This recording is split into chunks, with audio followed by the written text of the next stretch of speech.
Good evening, friends. And hello. And how is everybody? And as you've noticed, we are partying here in the after times in the holodeck, because I have one of those now. Because I've been at home so much this year that I have invented almost all of the technology that they use in Star Trek, The Next Generation, which is, of course, the best Star Trek. And let me see, so I can see, and you can see, indeed, the comments coming up in the chat here. Let me get a quick hello from everybody. Who have we got, and where are you tuning in from? And what time zone is it in your part of the world? I can see some familiar faces. Oh, Surrey.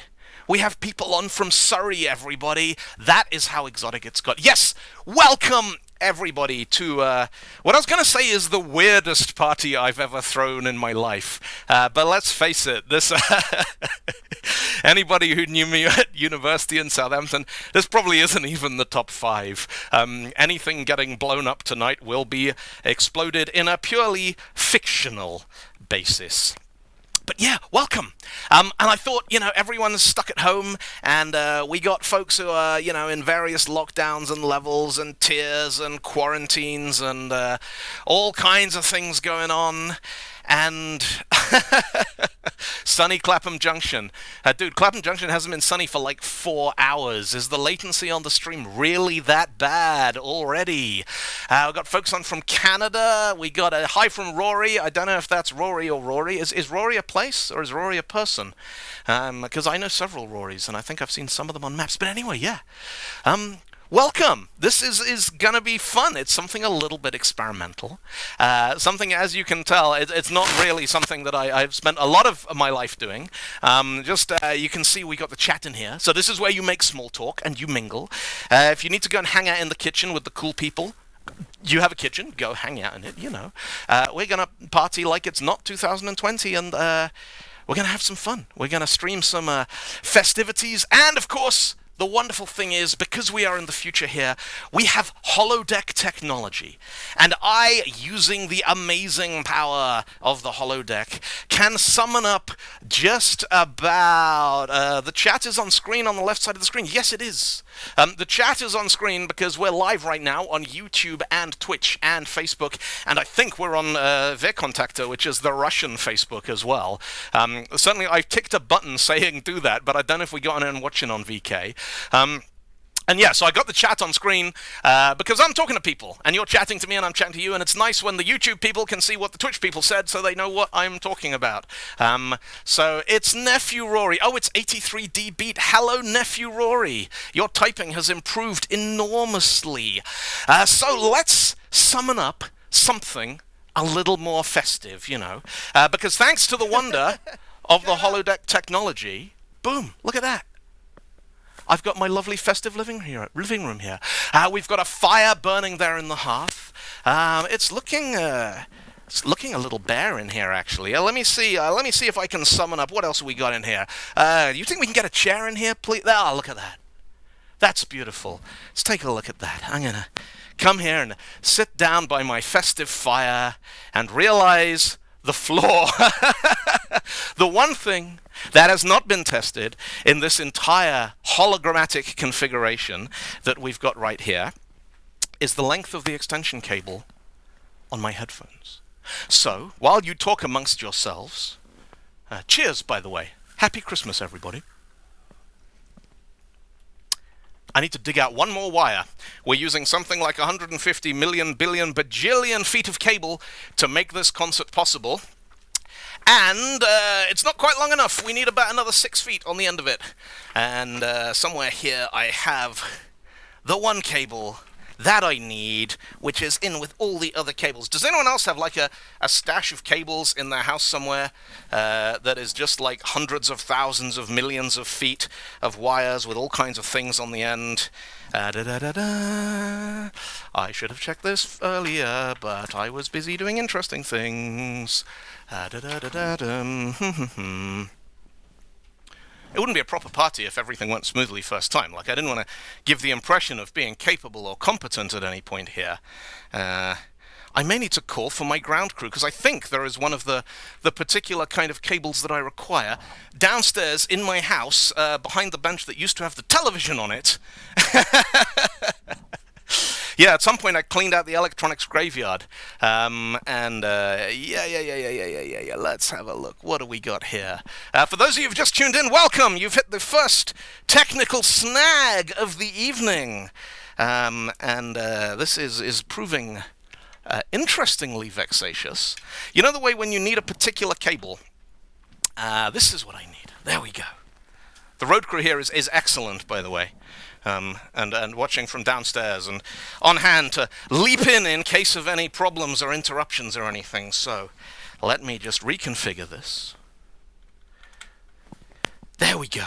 That's better. Anyway, what we were about to do here is I was about to demonstrate. The replicators aren't working yet. Replicators are going to kick in later during the second part of the show. Because, of course, what we've got is computer control technology. The ability to summon things out of thin air, like a chair, for example. And then what we can do is, using the power of a solid light technology... that's better.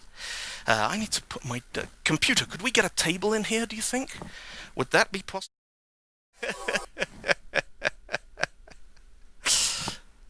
There we go, look at that. Magic. So I thought we would kick off the Christmas festive entertainment this evening with a little poetry. Later, there will be classic rock, and there will be jokes about JavaScript, and there will be nerd parodies, and there will be all the stuff that anybody's ever seen me do my thing will have seen me do on stages around the world and streams and things. There will be guest appearances, there will be comedy nerd nonsense, and all manner of things, but let's kick things off here with something a little bit festive and a little bit traditional.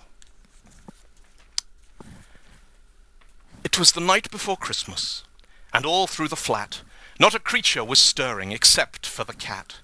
The Christmas tree stood in the corner so bright, and the soft smell of pine needles scented the night. While humans were nestled all snug in their beds, mischief was brewing in small furry heads. While people were snoozing and snoring and dreaming, the cats of the household were plotting and scheming. The tree, with its tinsel and baubles and glitter, might as well been a high-powered mischief transmitter, for as baubles swung from the branches so high, the kitty cats watched them with mesmerized eyes. Now I'd put those ornaments high off the floor, well out of the reach of mischievous paws. So how they got up there, I'm really not certain. Maybe the tree was too close to the curtain. For at 3 a.m. there was such a clatter, I sprang from my bed to see what was the matter. I heard a kerfuffle, a clang and a clash, and I ran in the living room just like a flash. The tree was bent at a precarious angle. The tinsel and glitter were all in a tangle. The tree decorations swung this way and that, apart from the one being chased by the cat, which bounced through the room like a blue ping-pong ball. With the cat in pursuit, it careered down the hall. As I made to give chase, I glanced back at the tree where his brother was hanging and swinging with glee. He leapt nimbly off and he ran out the door as the tree toppled over and crashed to the floor. A cascade of water and compost and pebbles, all thanks to my favorite 4-footed rebels. As my living room turned to a Christmas tree flood, I frantically salvaged the gifts from the mud, till I flopped on the sofa, exhausted and yawning, and that's where they found me the next Christmas morning.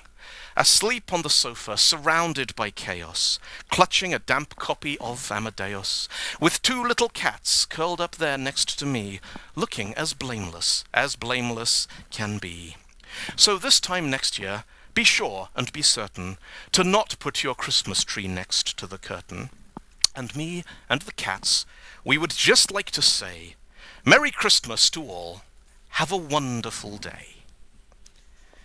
Now,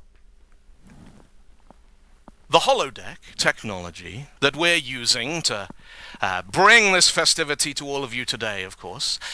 It's not a real holodeck. I have not really invented Star Trek matter transporter technology. It's coming to you through the magic of something called green screen. What I have hung around me are enormous green curtains. I was on a Twitch stream the other day, and I said, I've got green screens, and someone on the stream went, they're not screens, they're sheets. So yes, I have green sheets hung around me that I ordered from Amazon, being sold under the brand of Green Screen, professional grade, from one of those factories in China or Taiwan that turns out electronics and cool equipment. And this has been a year for doing astonishing things with webcams and cables and modems and remote events and remote conferences and remote concerts and all kinds of festive nonsense and silliness. But the really fun thing about green screens is that anything green, anything at all that is green, becomes invisible. So I can make my arm disappear. Look at that. I got no arm. I can do a weird, look at this, disembodied head. Look everyone, I'm Holly from Red Dwarf, only with better hair and more of it. And, of course, I can do the Harry Potter patented Cloak of Invisibility trick. All I need to do is pull my sheet. You ready for this? Gone. Vanished. Disappeared. Ah, the magic, isn't it? Check it out. I'm completely invisible. Magic, hey? That's the magic of Christmas. Or, you know, it could just be Arthur C. Clarke's sufficiently advanced technology, which is indistinguishable from magic.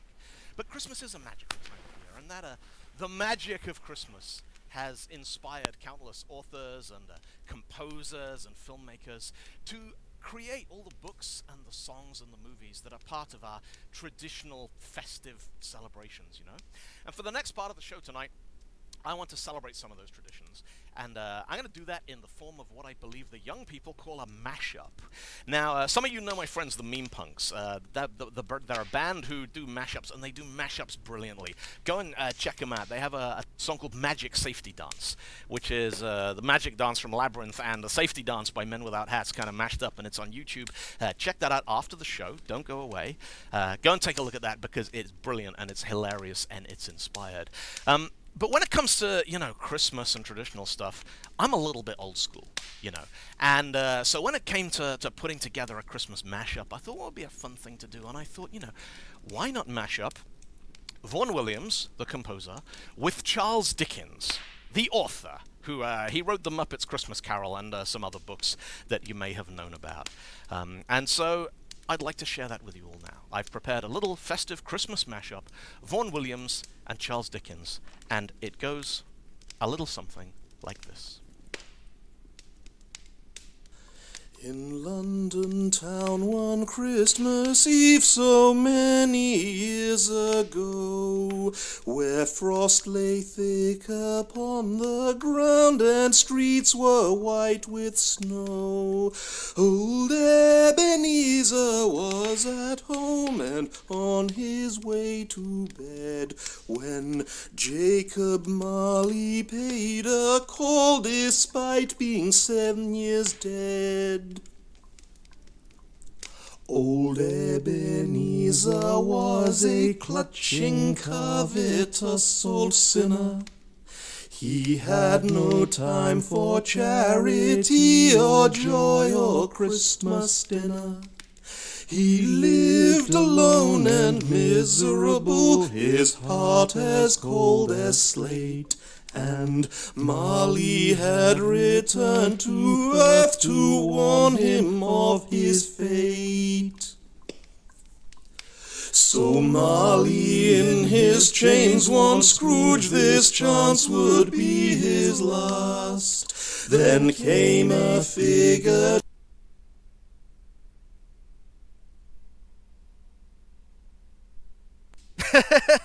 Check it out. I'm completely invisible. Magic, hey? That's the magic of Christmas.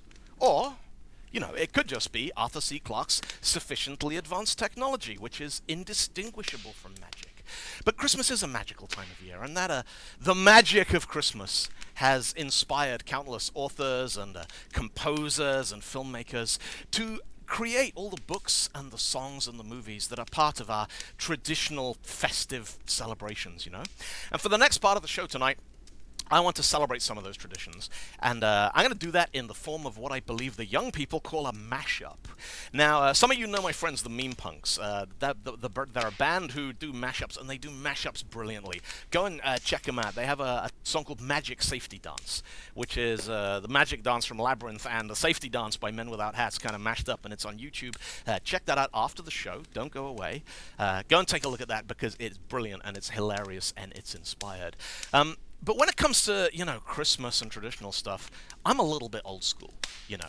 And so when it came to putting together a Christmas mashup, I thought, what would be a fun thing to do? And I thought, you know, why not mash up Vaughan Williams, the composer, with Charles Dickens, the author, who he wrote The Muppets Christmas Carol and some other books that you may have known about.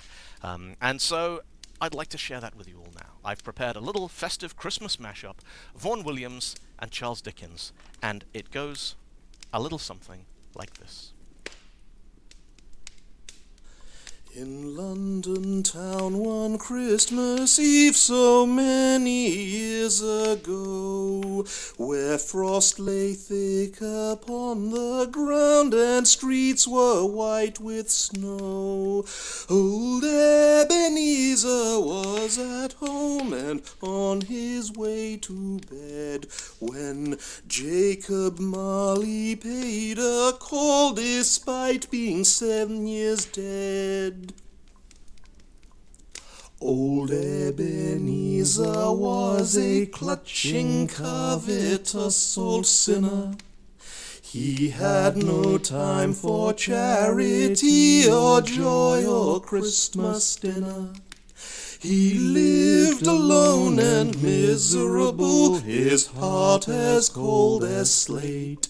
And Marley had returned to earth to warn him of his fate.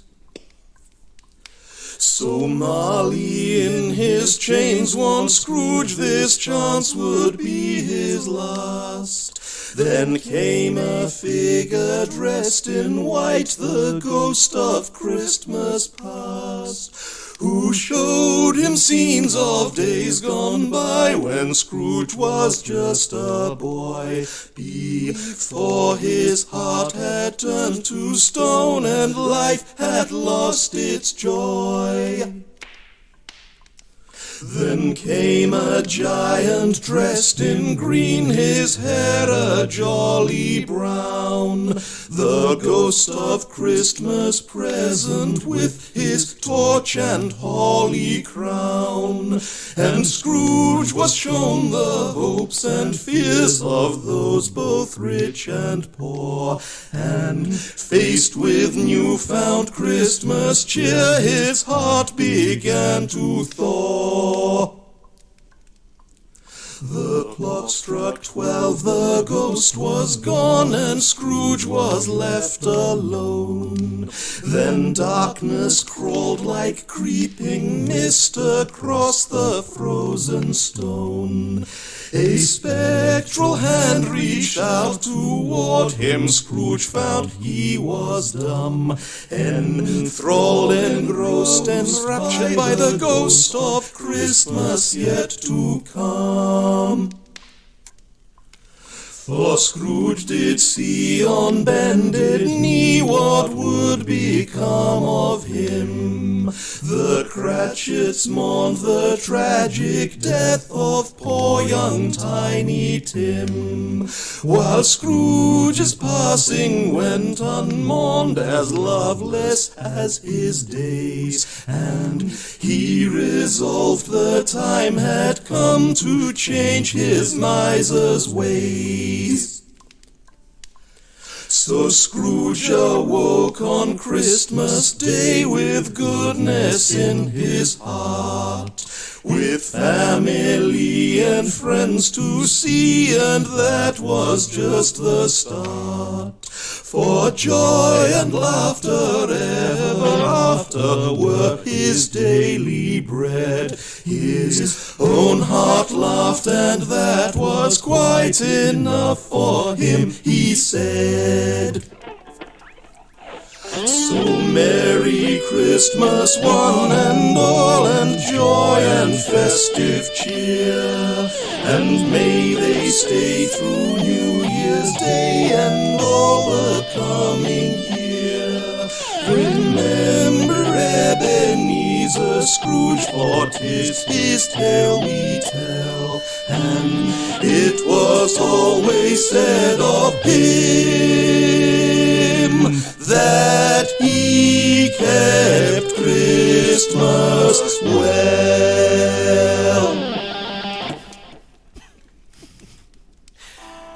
Nice work, gentlemen. That was very good. That was kind of good. Fancy a pint? Pint? Yeah, pint? We could go for a pint. I quite fancy a pint. I could murder a pint. You know, dress code, ties, everything. Dress code. Tell you what, you stay here, entertain the troops. We're getting out of here. Dress code. Pine. Dylan to Enterprise. telling me 5 to there's beam a directly dress to 10 forward, please. Code. Engage.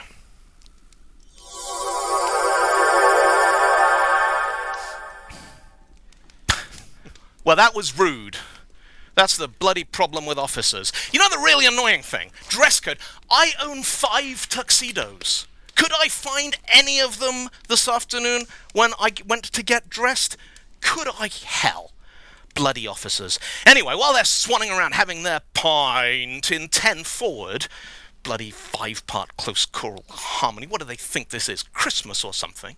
It's Christmas or something. Christmas just cancelled. Let's bring Christmas back. Here we go. There we go. Christmas has been reinstated. Now, we're going to mess around a little bit. We're about to kind of go for the more entertainingly rocky part of Christmas, because Christmas is really just rock and roll, just like every other day of the year where I come from. But we're going to do a little bit of a creative improvisation, because we're not done mashing up. I could use a little company in here, actually. I wonder if I can persuade Lionel to come and say hello to you all. You know, the officers have all beamed to 10 forward, but perhaps a little bit of feline company. I did say there would be cats, and he did get his gilded invitation, and Lionel did actually send one of his liveried footmen to say that he may be able to attend if he was very lucky, and I do think I hear a chungus knocking at the door. Let me go and see who we've got here. Oh, hello, mate. Come here. Everybody say hello to Lionel. Lionel the Christmas cat. Now, Lionel's favourite thing to do is when I'm setting up green screens, hello, dude, is to come in and roll around on them. And I thought I'd be able to get some beautiful footage of Lionel rolling around on the green screen. And, of course, he's singularly failed to comply. Aw, but he's here. And we're partying with him. Lionel, say hello to CJ, who's being very grumpy on the stream, and maybe he needs a big ginger paw in his face to cheer him up. Oh, Lionel's got the nip. Oh, here we go.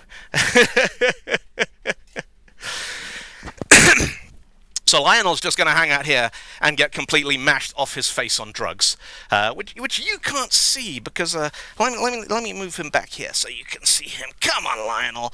Lionel, do you want to go on the holographic chair? There you go. Oh, good boy. Oh, look at that, look at that, look at that. We got an actual cat on a holodeck chair. Yeah, he's not keen on that at all. The hard light system upsets his feet. Anyway, we are going to have some fun. And we're going to play some songs, and we're going to have some educational excerpts. Going to teach you some things, information that might help you navigate the coming year, the year ahead. But first of all, let's do a little bit more Christmas, because I'm not entirely done being festive yet. For this next bit, I'm going to need a... Could I get my display screen up in here, please? Would that be possible? Let's... there we go. Look at that. Magic. We have the technology. Now then, I don't know how many of you know this, but lots of songs go with lots of other songs. And you can put these lyrics to that song, and you can put these song and these notes on that lyrics. And if you've ever heard four chord song by Axis of Awesome, It's a shame you can't see him. Lionel is down here derping his little face off. But he's got his still up there behind us. But what we're going to do now is, did you know that deck the halls, deck the halls with boughs of holly, fa la la la la la la la la, has exactly the same meter as War Pigs by Black Sabbath.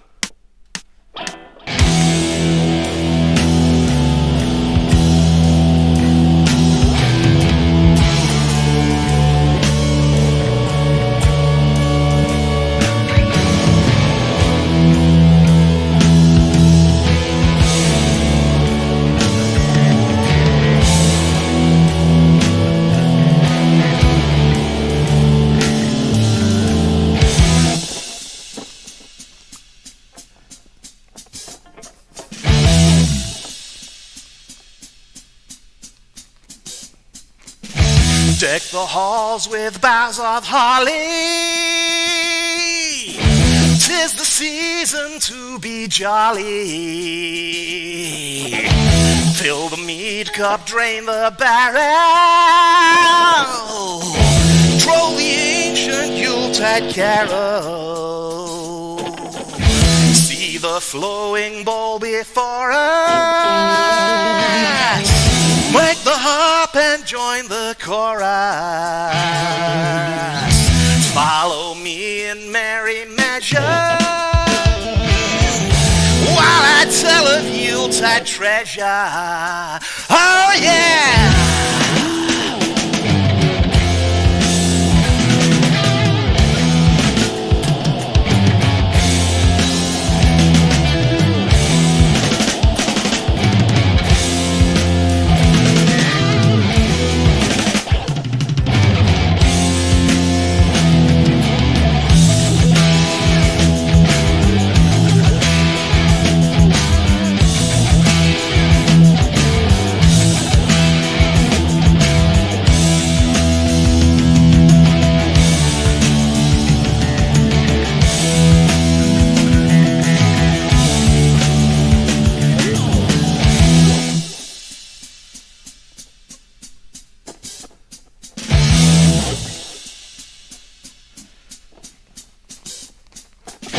Fast away the old year passes.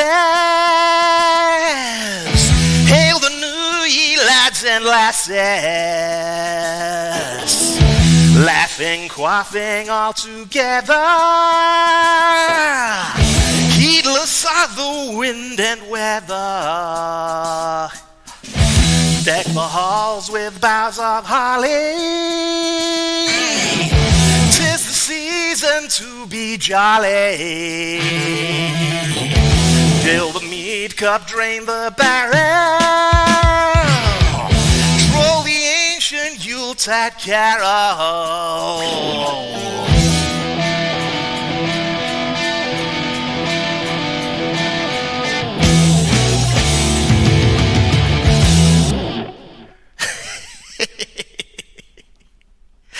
Thank you very much, Internet. I bet you didn't know that those particular tunes could be mashed together in that fashion. I still have a very stoned, derpy-looking cat hanging out down here by my feet. Now then, we have come to the end of the actual Christmas material, but that doesn't matter, because I've been doing a little bit of research, and apparently anything can be Christmassy if you get your marketing team to decide that it goes with Christmas. Now, I don't know if any of you are familiar with the Pizza Hut chain, they have huts that sell pizza. The name kind of gives the thing away. But Pizza Hut are plugging a slogan at the moment, very, very hard, which is nothing says pizza like Christmas. Now, you've got to kind of admire them for trying, right?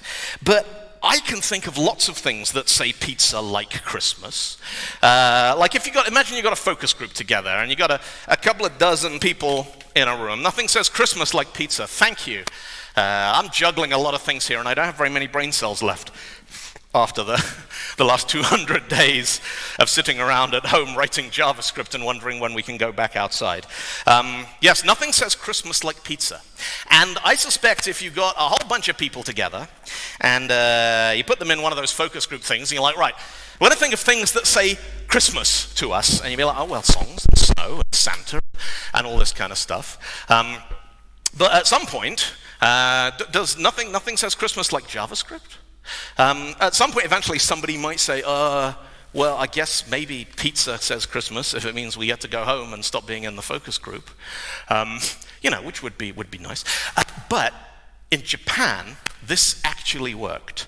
I think about 1980s, which in my mind is about 5 years ago, but it's actually about 35 years ago. The Kentucky Fried Chicken, the KFC marketing people, decided they were going to try and convince the entire nation of Japan that KFC was a traditional American Christmas treat. And it worked. And it is now a tradition in Japan to eat KFC at Christmas, and if you want to get the KFC Christmas special bucket, you have to book it literally weeks in advance. So I'm going to take inspiration from that because I'm going to get my own marketing team on this now, and I'm going to go with this slogan: nothing says Christmas like parody nerd songs about computer programming. Eh? How about that? Traditional festivity. What do you do at Christmas, family? Oh, we sing songs about JavaScript and APIs. And Lionel is now the most animated cat I think I have ever seen. And so we're going to celebrate Christmas. Also, we're going to get onto something where I have a fairly generous amount of material already prepared to share with you all. Some of you may have seen some of this out there on the road over the last couple of years. Some of you, this may be the first time you've seen any of this, in which case I hope you enjoy it. And there's more where this came from. So we're going to sing some songs about software development because it's Christmas, and we're going to make a new tradition because it's 2020 and it's a year for reinvention.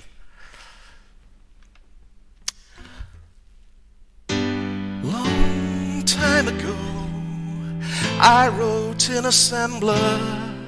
Those opcodes used to make me smile. I wrote my Hello World program in 16 kilobytes of RAM. No function calls, no do or for a while. I'd sit all night in rapt frustration, trying new optimizations. Forgot to sleep or eat. I would not admit defeat.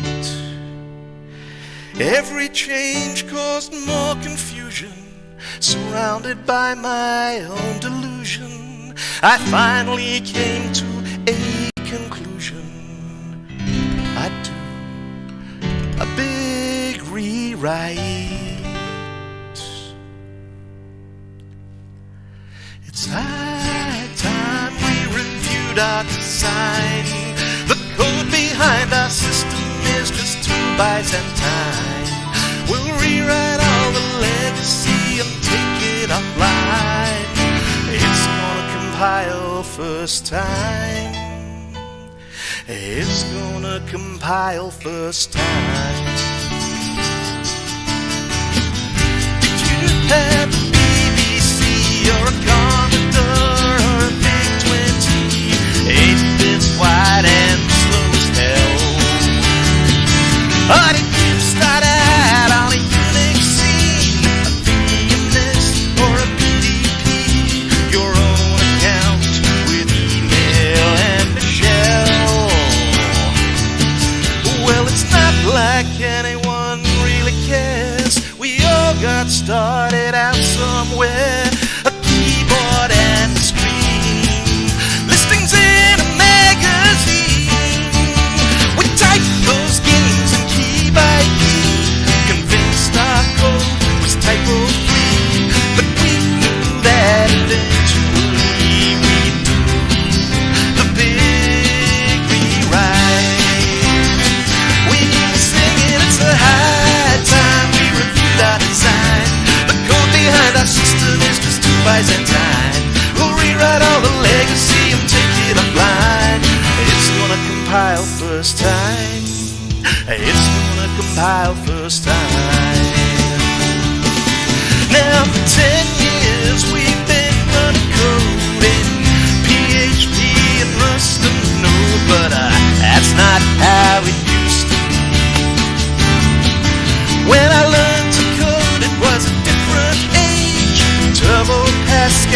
decay of memory should be enough for anybody. And multitasking code had to run protected mode.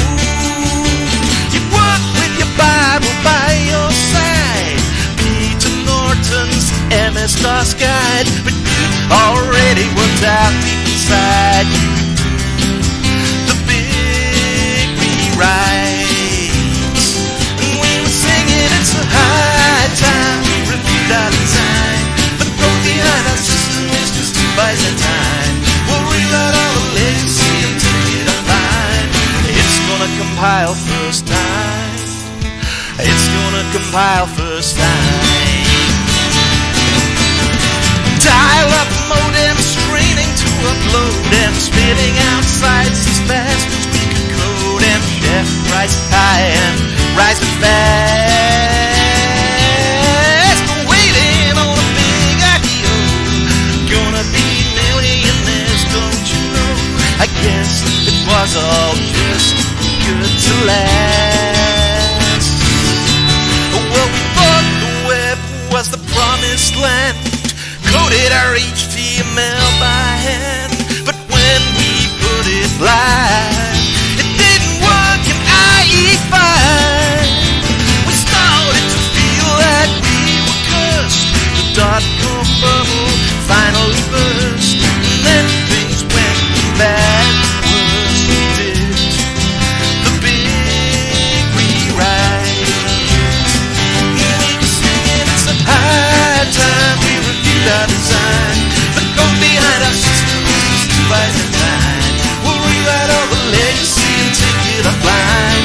It's gonna compile first time. It's gonna compile first time. And then we were shouting out loud, move everything to the cloud and post on virtual elastic scale to cope with load.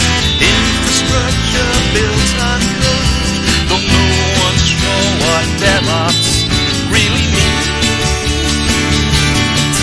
Well, I sat and I watched the counters climb, wishing I got paid overtime. Then MongoDB failed.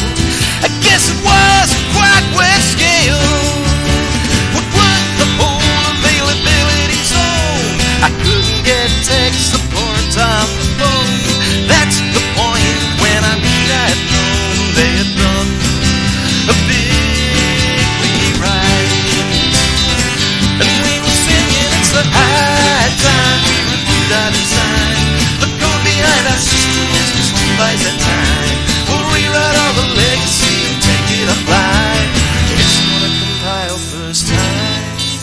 It's gonna compile first time. I had a time, I paid my dues, I did my exit interviews, turned around and walked away. I had a dream, I had a plan, fed up working for the man. This time I do everything my way. I launched the perfect MVP online for all the world to see, working in a new style, fast and lean and agile. I listened to all of their requests, I added features with unit tests, but then one day, you know the rest, I did the big rewrite. And we were singing, time we reviewed our design. The code behind our system is just 2 bytes at a time. We'll rewrite all the legacy and take it offline. It's gonna compile first time. It's gonna compile first time. We were singing, high time we reviewed our design. The code behind our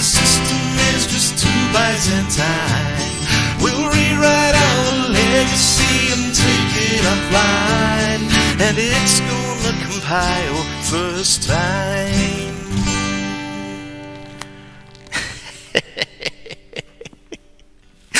Thank you very much, everybody. All right.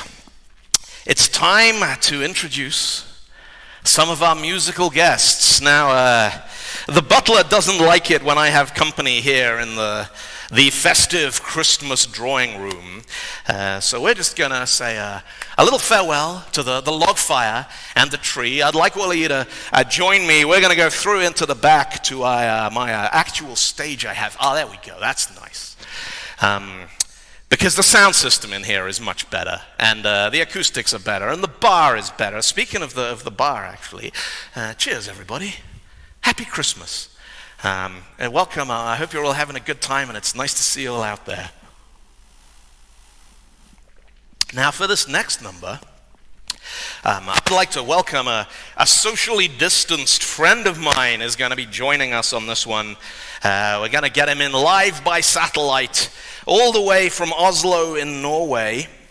Let me see if we can get him to pick him up on the stream here. There we go. That's nice. Vagif, are you out there, friend? Hello. Come on, come in. Anytime now. Do we get signal? We get signal. Vagif, the socially distanced piano player, is going to help me out on this next one. It's a song about JavaScript, dedicated to all my friends in the front-end developer community. This one goes out to all of you. Happy Christmas.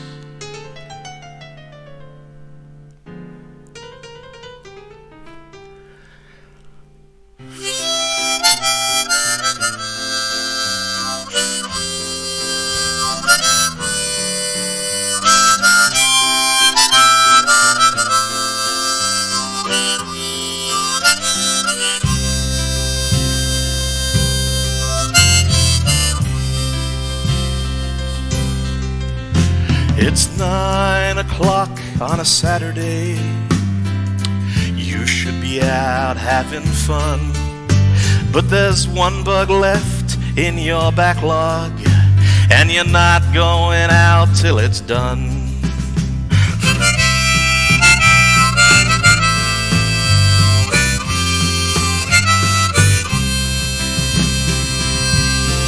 Well, you've checked all your database indexes, you've tuned all your API hooks, and you're starting to think that you might need that drink.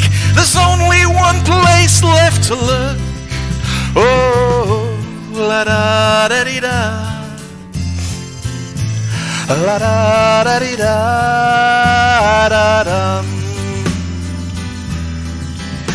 There must be a bug in the JavaScript.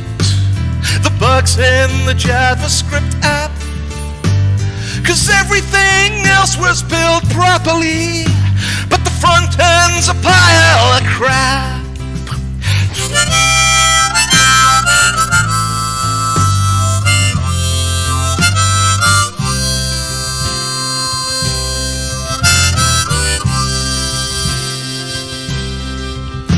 Now no is a reference to nothing, and that's only, hey, don't mix it up with undefined. And there's zero and nan and infinity, man. Just remember which ones can be signed. And you think that your numbers are integers when you're really in a floating point hell. And your objects are hashes, but when your code crashes, you'll find they were functions as well. Oh, la-da-da-dee-da, la-da-da-dee-da-da-dum. It was never intended to do all this. They say it was built in 10 days. But it's out of the bottle, it's going full throttle. We all caught the JavaScript craze.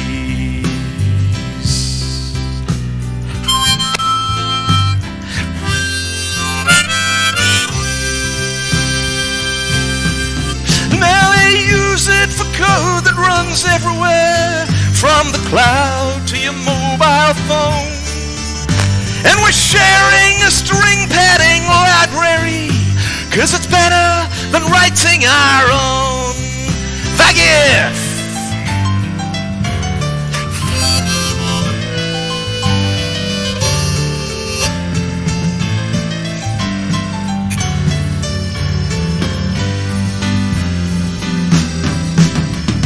Must be a bug in the JavaScript.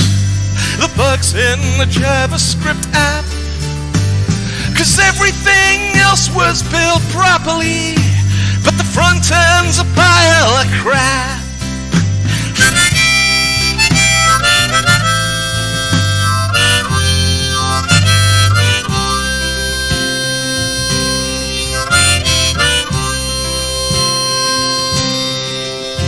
Now JavaScript's not a bad language, though it's frequently misunderstood. But before you see what you can use it for, please stop to think whether you should. Because just about everything's true here. It's all part of the language design, except 0 blank strings, the array of null things, and the end of 1969. Oh, la da da dee da, la da da dee da da da. Must be a bug in the JavaScript. The bug's in the JavaScript app, and everything else was built properly, but the front end's a pile of crap.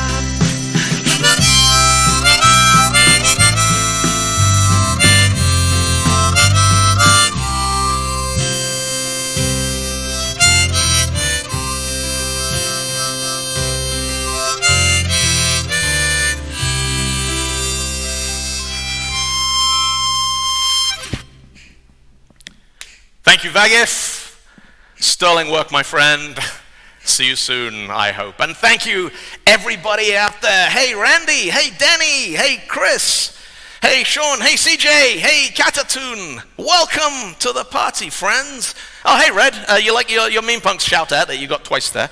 As you could probably tell from the glitch in the Matrix, the choir were pre-recorded and so unable to interact with friends in the chat there. Let's get my stage back. Where's my stage gone? Give me my stage. That'll do. That's nice. Yeah, Red's here, CJ. He heard you ripping on his band. And he knows where you live. So, right, let's... a little sip of my festive beverage here, and a quick hardware deployment. So those of you saying I didn't realize it was going to be this geeky, what did you expect? Like, if you want normal bands who sing about love and cars and all that kind of nonsense, there's lots of them.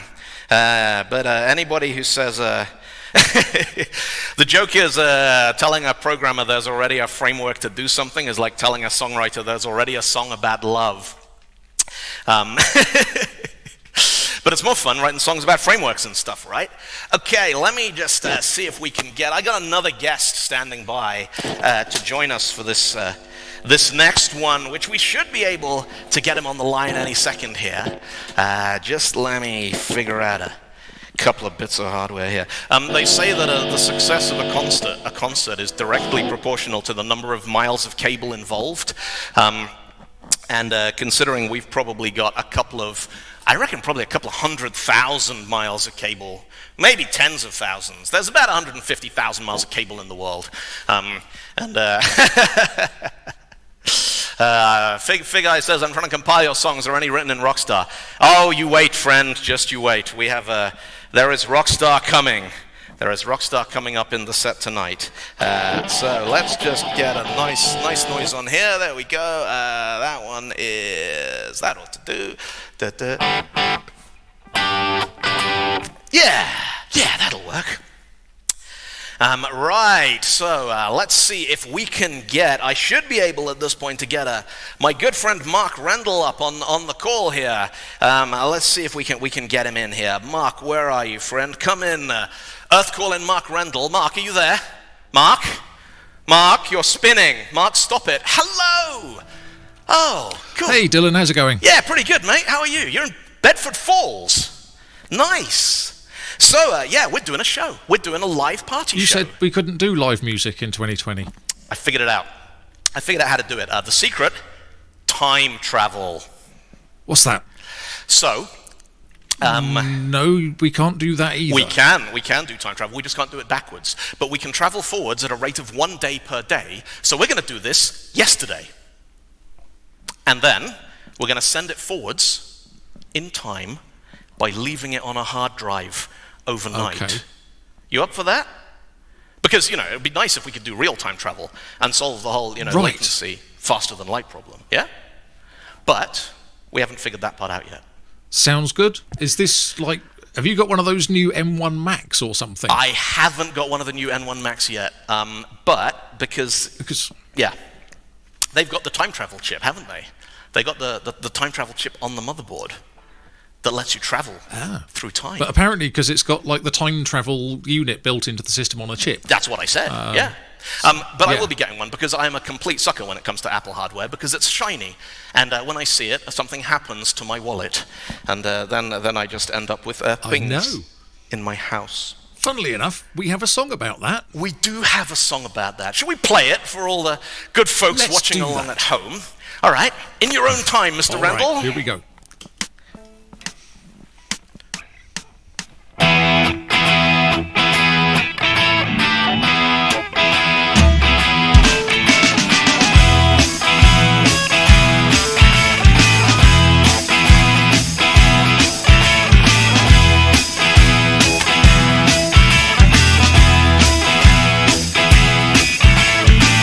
Conference is a reference for the habitual buyer of what is known as Mac Lloyd. Luke can't be avoided if you take a route straight through what is known as Mac Lloyd. John's got Windows 10. He gets intimidated by the terminal. Just likes clicking things. Mac Lloyd. What's that Windows desktop? Just cut down the rack height, mate. It's a big style. Shiny apple. Oh, shiny apple. And they all go cashing out to their Mac Lloyd.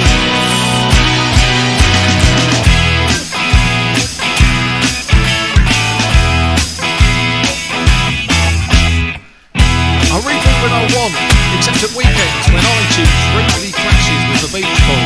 Mac Lloyd. Sort the dongles out, say hello to Siri, and imagine right-clicking a mouse.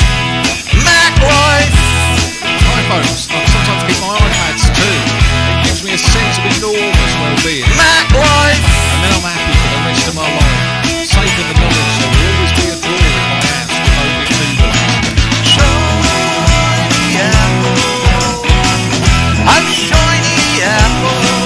And they all go cashing out their Mac Lloyd.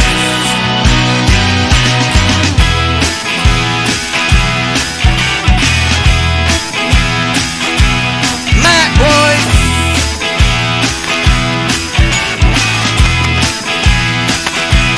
Mac Lloyd. It's got nothing to do with your Hillsborough Dirge touchscreen, you know. Mac Lloyd. And it's not about your personal data going round, round, round. Shiny apple. Oh, shiny apple. And they all go cashing out their Mac Lloyd. Shiny apple. I'm shiny apple. And they all go cashing out their Mac Lloyd. What a stand for your screen. Nice! Thanks, dude. You got a message for all the folks out there watching on the stream? Well, what is Hey it? kids, stay safe, stay indoors, stay drunk. Don't lick anything. And don't lick anything. Don't lick anything. Thank you very much, Mr. Randall. It has been a great pleasure. Have a wonderful Christmas. Enjoy Bedford Falls. Take it easy, dude. I'll see ya. Cheers, everyone. Mr. Mark Randall, ladies and gentlemen. And yes, don't lick That's anything. fine. Right. Let's do a song. So I don't know, some of you have noticed, there have been concerns afoot on the Twitches about people using music in their streams, and the Digital Millennium Copyright Act has been clamping down on it, which is a bit of a problem for the folks streaming games like, Guitar Hero, where it's like, oh no, this is me playing Guitar Hero with all the music replaced. That doesn't work. So this song is for all of you. Young man, there's no need to feel down. I said, young man, you've been browsing around. I said, young man, where's that website you found with those high-def movie downloads? Young man, look at all of these files. I said, young man, look at all of the files. You can download anything you decide till your router catches fire. You're violating the DMCA. Violating the DMCA. They got everything. You can find it online. Download it anytime. DMCA. DMCA. They got new DVDs, special interest movies, Taylor Swift MP3s. Young man, where you couldn't resist. I said, young man, now your name's on a list. I said, young man, got your cease and desist, but you've got to know this one thing: no man ever serves any time. I said, young man, maybe you'll pay a fine, and tomorrow you will be back online. You'll be downloading day and night. DMCA, you're violating the DMCA. They got everything. You can find it online. Download it anytime. DMCA, violating the DMCA. They got new DVDs, special interest movies, Taylor Swift MP3s. Young man, back when I was your age, it was Usenet, not a link on a page, all dot binaries. That was where we would go if we wanted things to download. Napster came along with a splash. All the labels, scared of losing their cash, got it shut down by the DMCA. So we moved to the Pirate Bay for violating the DMCA. Violating the DMCA. They got everything. You can find it online. Download it anytime. DMCA, violating the DMCA. They got new DVDs, special interest movies, Taylor Swift MP3s.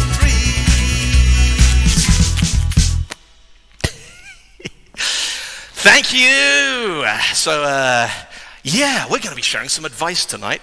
Don't download music. Yeah, guitars disappeared from the mix. I'm having there we go. It's all right. It's just for fun.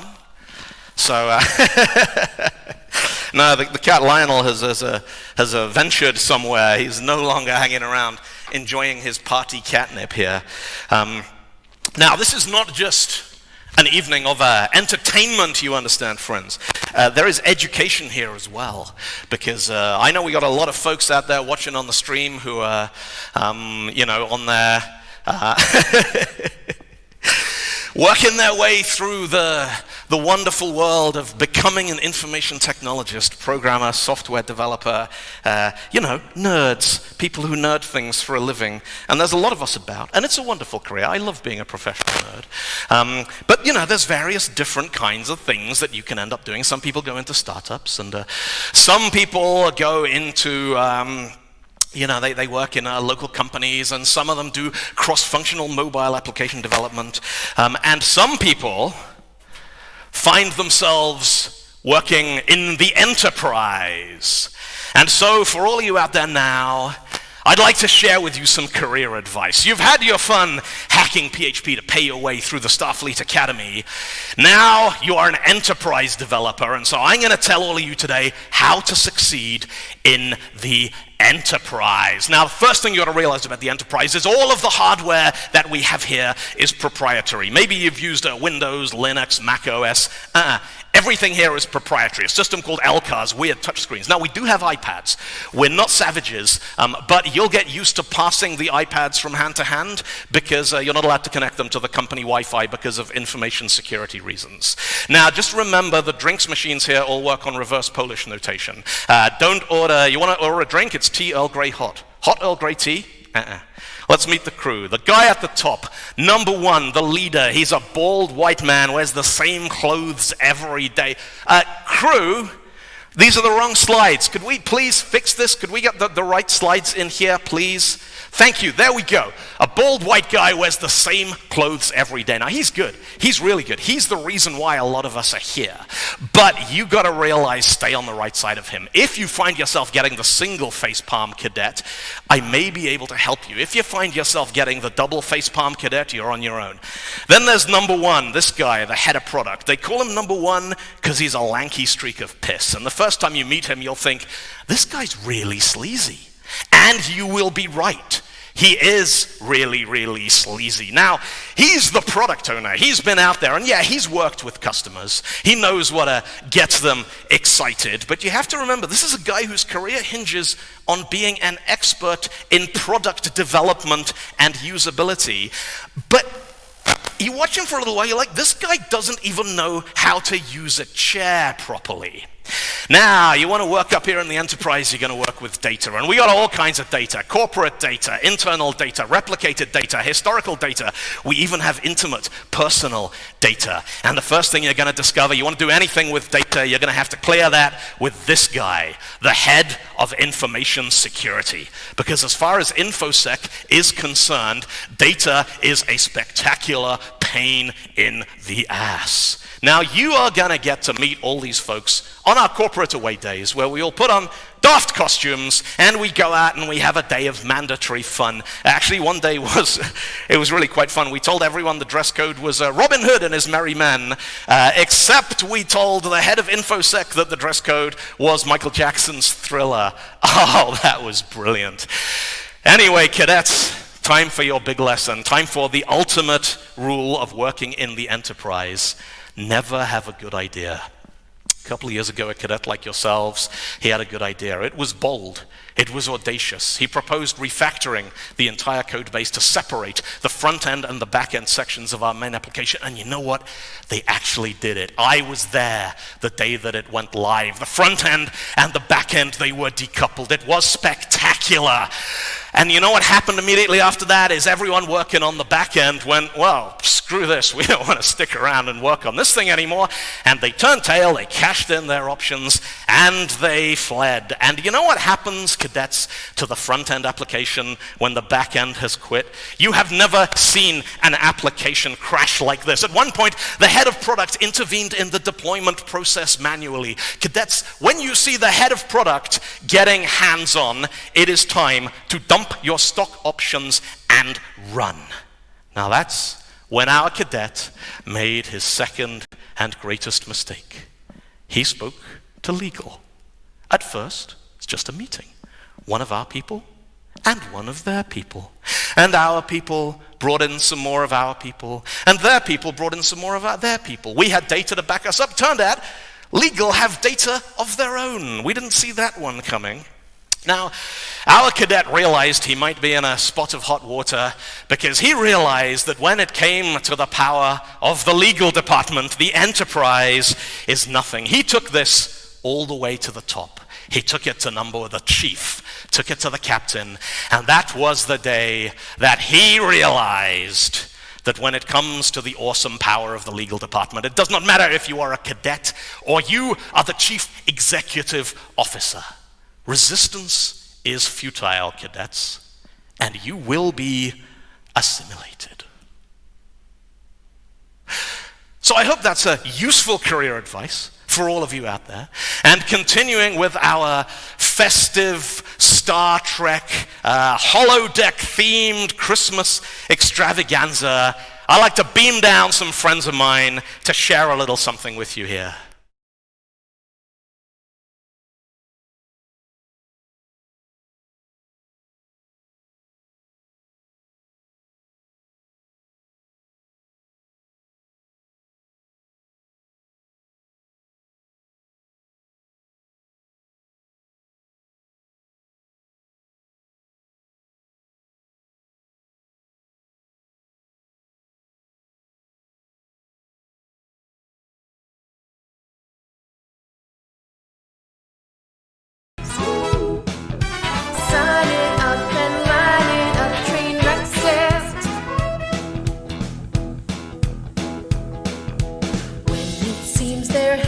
For that final contract, shady wording never fails. Devs remain trapped.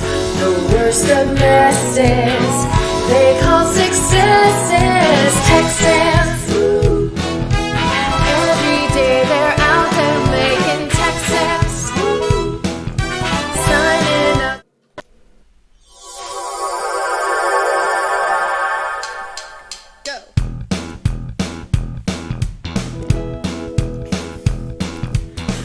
Is like a hurricane here in tech world. Deadlines, roadmaps, e-campaigns, all those tech nerds chasing that bonus, act like they all know tech sales. Every day they're out there making tech sales, signing up and lining up train wreck sales.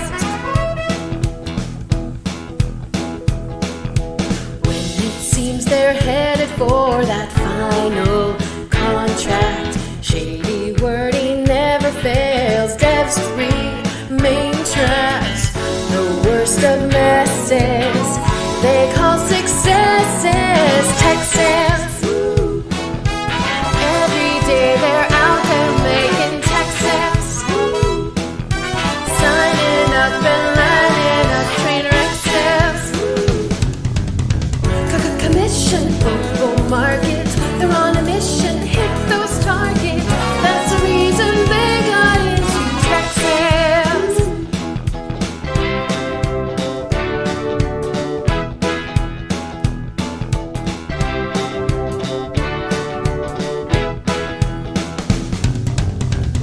Commission, global markets, they're on a mission, hit those targets. That's the reason they got into tech sales. Every day they're out there making tech sales, signing up and lining up train wreck sales. Not fire sales or million sales, no tech sales.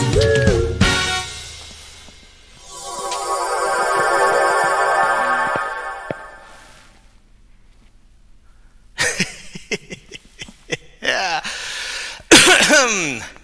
Give it up for the line breakers. You're going to have that song stuck in your head for days. I absolutely guarantee it. And we are not done with the wonderful mashup overlap between Star Trek jokes and software development and catchy songs that are going to be stuck in your head for a couple of days, because we have some more coming up for you now. There we go.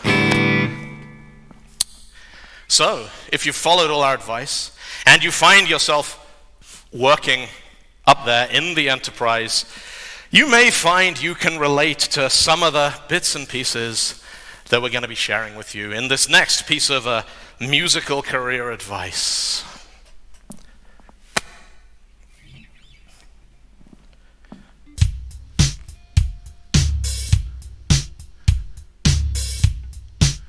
See ya, CJ, take it easy. We don't test our integrations. We don't use no source control. We can't deploy things to production.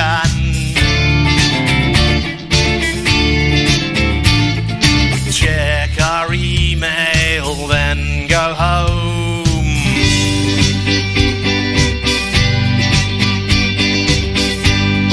Hey, coders, email and go home.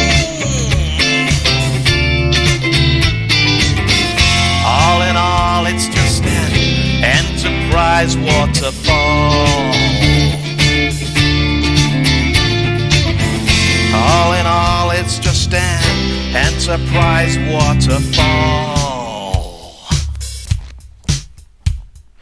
We don't test our integrations.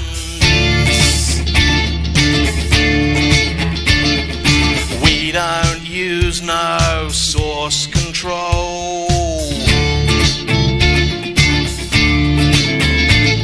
We can't deploy things to production.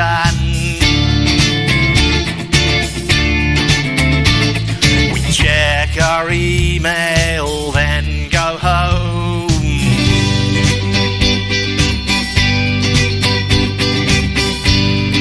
Hey, coders, email and go home.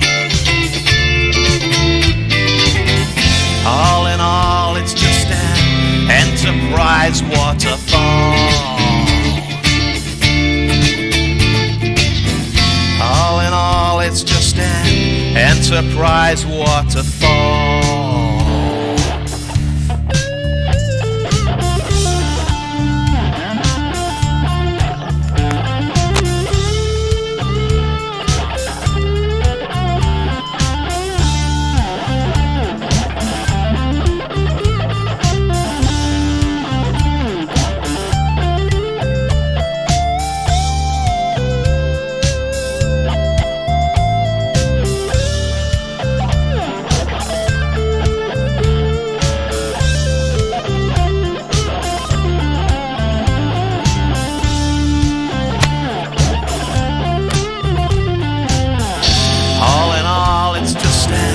Enterprise waterfall.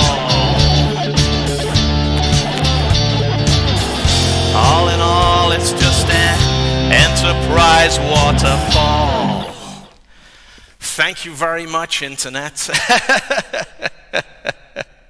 Catatoon says, you based all your songs off my favorite mixtape. I think there's a high overlap between, like, when you have people who have taste and you have the things that are best, favoritism just becomes an objective measure of quality. That's my argument, and I'm sticking to it. Chaotic says, what is the go home that you keep talking about? The ClearCase DVD installer, yeah, which comes, and it's okay because your laptop still has a DVD drive, because developers in the enterprise, they get a new laptop every 15 years, whether they need it or not, because we need people to have the best tools available to do their best work.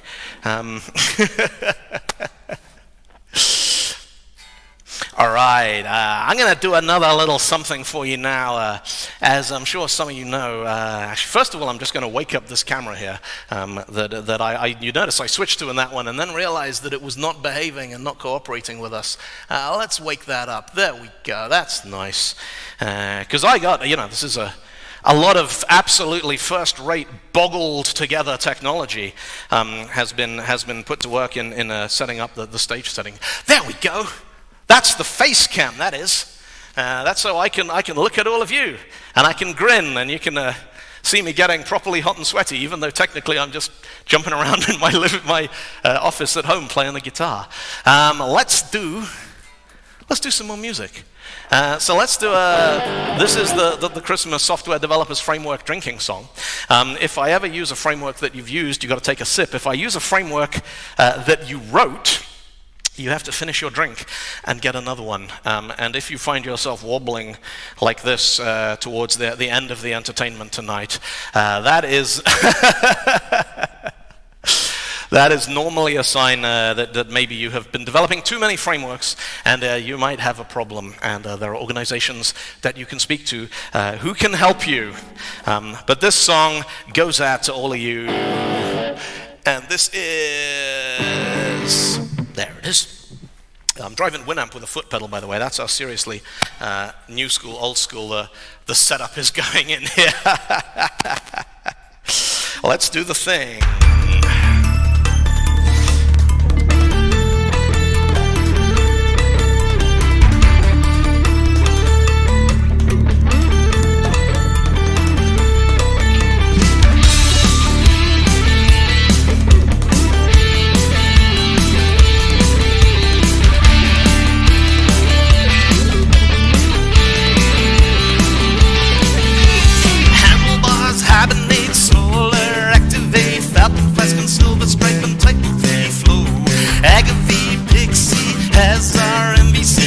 Ignite to lithium and PR radio.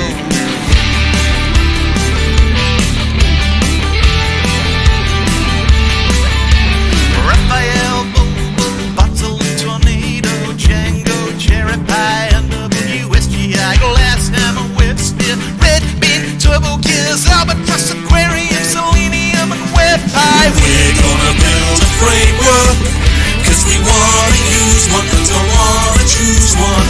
We're gonna build a framework. We didn't like the others, so we'll write another. Sidecar, Tapestry, Maverick, and JSP, Barracuda, Akaramba, Groovy on Rails, Intercal, Interstates, Cascade, and Hibernate, JTBC, Ruby on Rails, Jasmine, Doctrine, Java, Forms, Engine, Active Record, D3, Dapper, and Velocity, Time Leap, Top Link, Pyramid, Rethink, RRE, Comitori, and Mojito. We're gonna build a framework. Didn't wanna use one, but don't wanna choose one. We're gonna build a framework. We didn't like the others, so we'll write another. Site Mesh, Symboline, Enterprise, Java, Bins, Hut, Rock, Boost, Click,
all enjoyed that.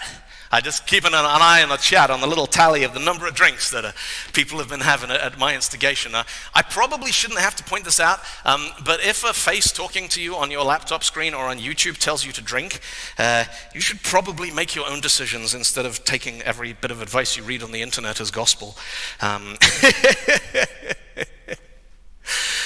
Right, what are we going to do now? I think it might be time for a little bit more career advice, and I'm going to need a hat for this one. It's very important because, software development has this idea, this mindset that it is distinct and somehow independent of all of the other great professions that live and exist in the pantheon of humankind.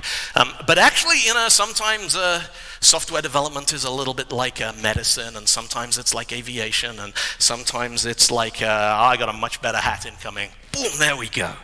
That's what we're going to need here. Because sometimes software development feels more than anything else like an exercise in archaeology. Because sometimes you go to work and you're like, what are we doing today? We are going to be raiding the lost code. And you know how it starts, right? There's the job interview. A bunch of white guys sat around on a table going, can you do some coding for us? They ask you questions. You're like, okay, let me show you. I'll implement Quicksort here on a whiteboard for you. And it's good. And it's impressive. And they like it. And you like it. And the next thing you know, it's done. You got the deal. It's day one in your new gig. You're meeting the team. You're looking around the place. These are your new workmates. This is your new office, my friends. You're going to be working here from now on. And you're thinking, you know what? I could really like this. This seems like a good place, a good move for me. Then there's a meeting. The big boss comes over. And the big boss wants to have a word. They got a special project for you, something none of the rest have been able to do. They need you to make a modification to the legacy code base system. And you think about it, yes, boss, I'll do it. Of course I will. You're keen to impress. You figure it out. You're not an idiot, you work it out, you make a plan. You're very, very careful about modifying the legacy code base system because you don't want to change too much. You don't want to change not enough. You change not enough, no difference. You change too much, whole thing could come crashing down. And so you think about it. You remember your lessons in SSADM and case tool analysis from university. And finally, when your plan is done, boom, you ship it to production. Oh yeah. Did it. Look at that. I'm pretty good. I'm a software engineer now, and that's when the whole system comes accidentally crashing down, and you just about managed to get it back up. It's all right. They invite you to a post-mortem. They have a thing called a blame-free retrospective here, which is, part of their culture of sharing and trust and understanding. You're not going to be defeated so easily. You are going to get this thing right. And so you find the documentation. You go digging through the wiki. You discover the original notes left by the people who implemented the system in the first place. You make a plan. You figure out how you're going to do this. You measure it. You metric it. You analyze it. You're going to get this thing right. They are not going to throw you out like all the rest of it. Yeah, you're going to be okay. At some point in the project, you are going to need to work with a team. You will, of course, be supervising them. You will not be getting hands-on. You will supervise the team who are implementing the deployment process for the tools to make sure that they're doing a good enough job. You're the engineer now. It wouldn't be doing for you to get down hands-on and dirty. You will be working with some specialist equipment, specialist tooling that can be a little bit intimidating at first, but once you get the hang of it, you realize it's really not a big deal. It's just a new way of doing the same stuff you've been doing all these years. You are going to encounter obstructions from business stakeholders who don't like your plan, and you are going to find a way through those obstructions, my friend, because that is the only way that you are going to succeed in making changes to a much beloved legacy code base. Finally, the project is done. The code is ready to go. The shipping pipeline is set. You get your package ready. You push it into the corporate deployment system. And that's where it gets interesting. The top brass, the big cheese, the big boss, they all come down to watch. The day it finally goes live, everyone is watching. And they're watching the metrics, they're watching the database counters. Oh, look at that, would you? It's finally changing. It's finally happening. The system we've wanted for so long is going into production. Would you look at that? It's beautiful, they say. And then 100% CPU, 110. 120, 150, 100, how can it be 160% CPU? That's more than 100. Why has the email server stopped working? You told me there was a firewall between these systems. Even, look at that, the laptops are all ejecting their DVD drive spontaneously. We didn't know that's possible. There's a copy of ClearCase fallen on the floor. Your team are hands-on. Roll back the deployment. Revert it. You work all through the night, frantically trying to roll back the changes from production. And finally, just as the sun is dawning, you manage to get the system back online.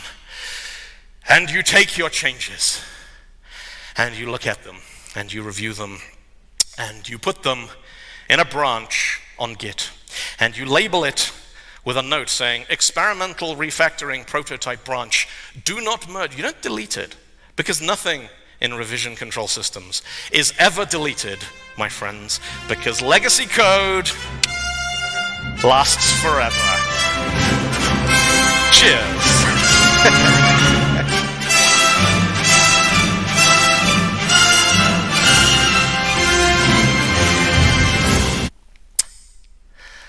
And on that note, I have a little piece of career advice for you all.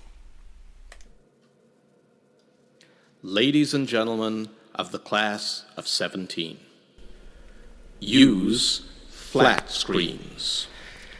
If I could offer you only one tip for the future, flat screens would be it. The benefits of flat screens have been proved in Hollywood, whereas the rest of my advice has no basis more reliable than my own meandering experience. I will dispense this advice now. Enjoy the confidence and optimism of greenfield projects. Oh, never mind. You'll not appreciate the confidence and optimism of greenfield till things start going wrong. But trust me, when you finally ship, you'll look back at the code you wrote and recall in a way you can't grasp now how simple everything seemed and how productive you really were. Your code is not as bad as you imagine. Don't worry about changing database providers, or worry, but know that every company who used an ORM in case they needed to switch databases never actually did it. The real problems in your projects are the dependencies you can't control. The engineer who unexpectedly leaves your team at 4 p.m. on some idle Tuesday. Learn one thing every day that scares you. Optimize. Don't reformat other people's code bases. Don't put up with people who reformat yours. Rebase. Don't get obsessed with frameworks. Sometimes they help, sometimes they hurt. It's the user experience that matters, and the user doesn't care how you created it. Remember the retweets you receive, forget the flame bait. If you succeed in doing this, tell me how. Keep your old hard drives. Throw away your old network cards. Refactor. Don't feel guilty if you don't understand F#. Some of the most productive junior developers I've worked with didn't know F#. Some of the best systems architects I know still don't. Write plenty of tests. Be kind to your keys. You'll miss them when they're gone. Maybe you have a degree, maybe you don't. Maybe you have an open source project, maybe you don't. Maybe you wrote code that flew on the space shuttle. Maybe you worked on Microsoft SharePoint. Whatever you do, keep improving, and don't worry where your next gig's coming from. There's a big world out there, and they're always gonna need good developers. Look after your brain. Don't burn out, never be scared to take a break. It is the most powerful computer you will ever own. Launch. Even if you have no users but your own QA team. Have a plan, even if you choose not to follow it. Do not read the comments on YouTube, they will only make you feel angry.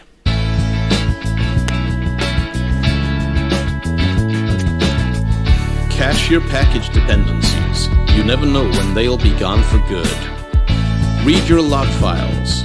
They're your best source of information and the first place you'll notice if something's starting to go wrong.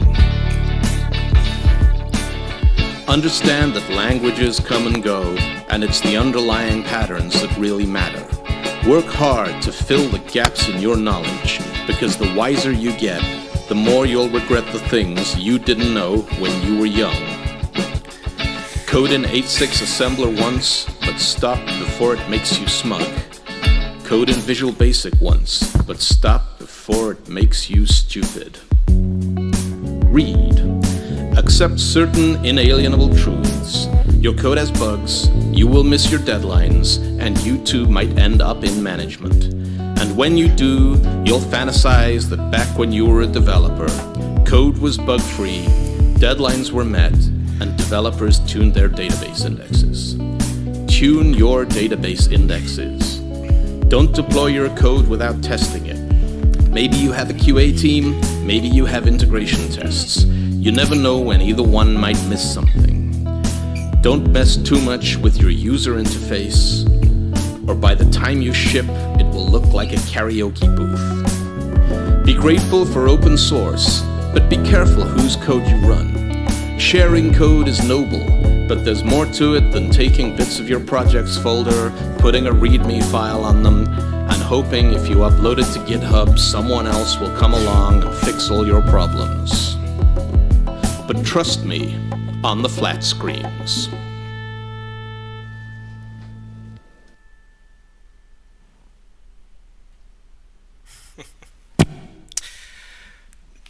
Yes, use flat screens.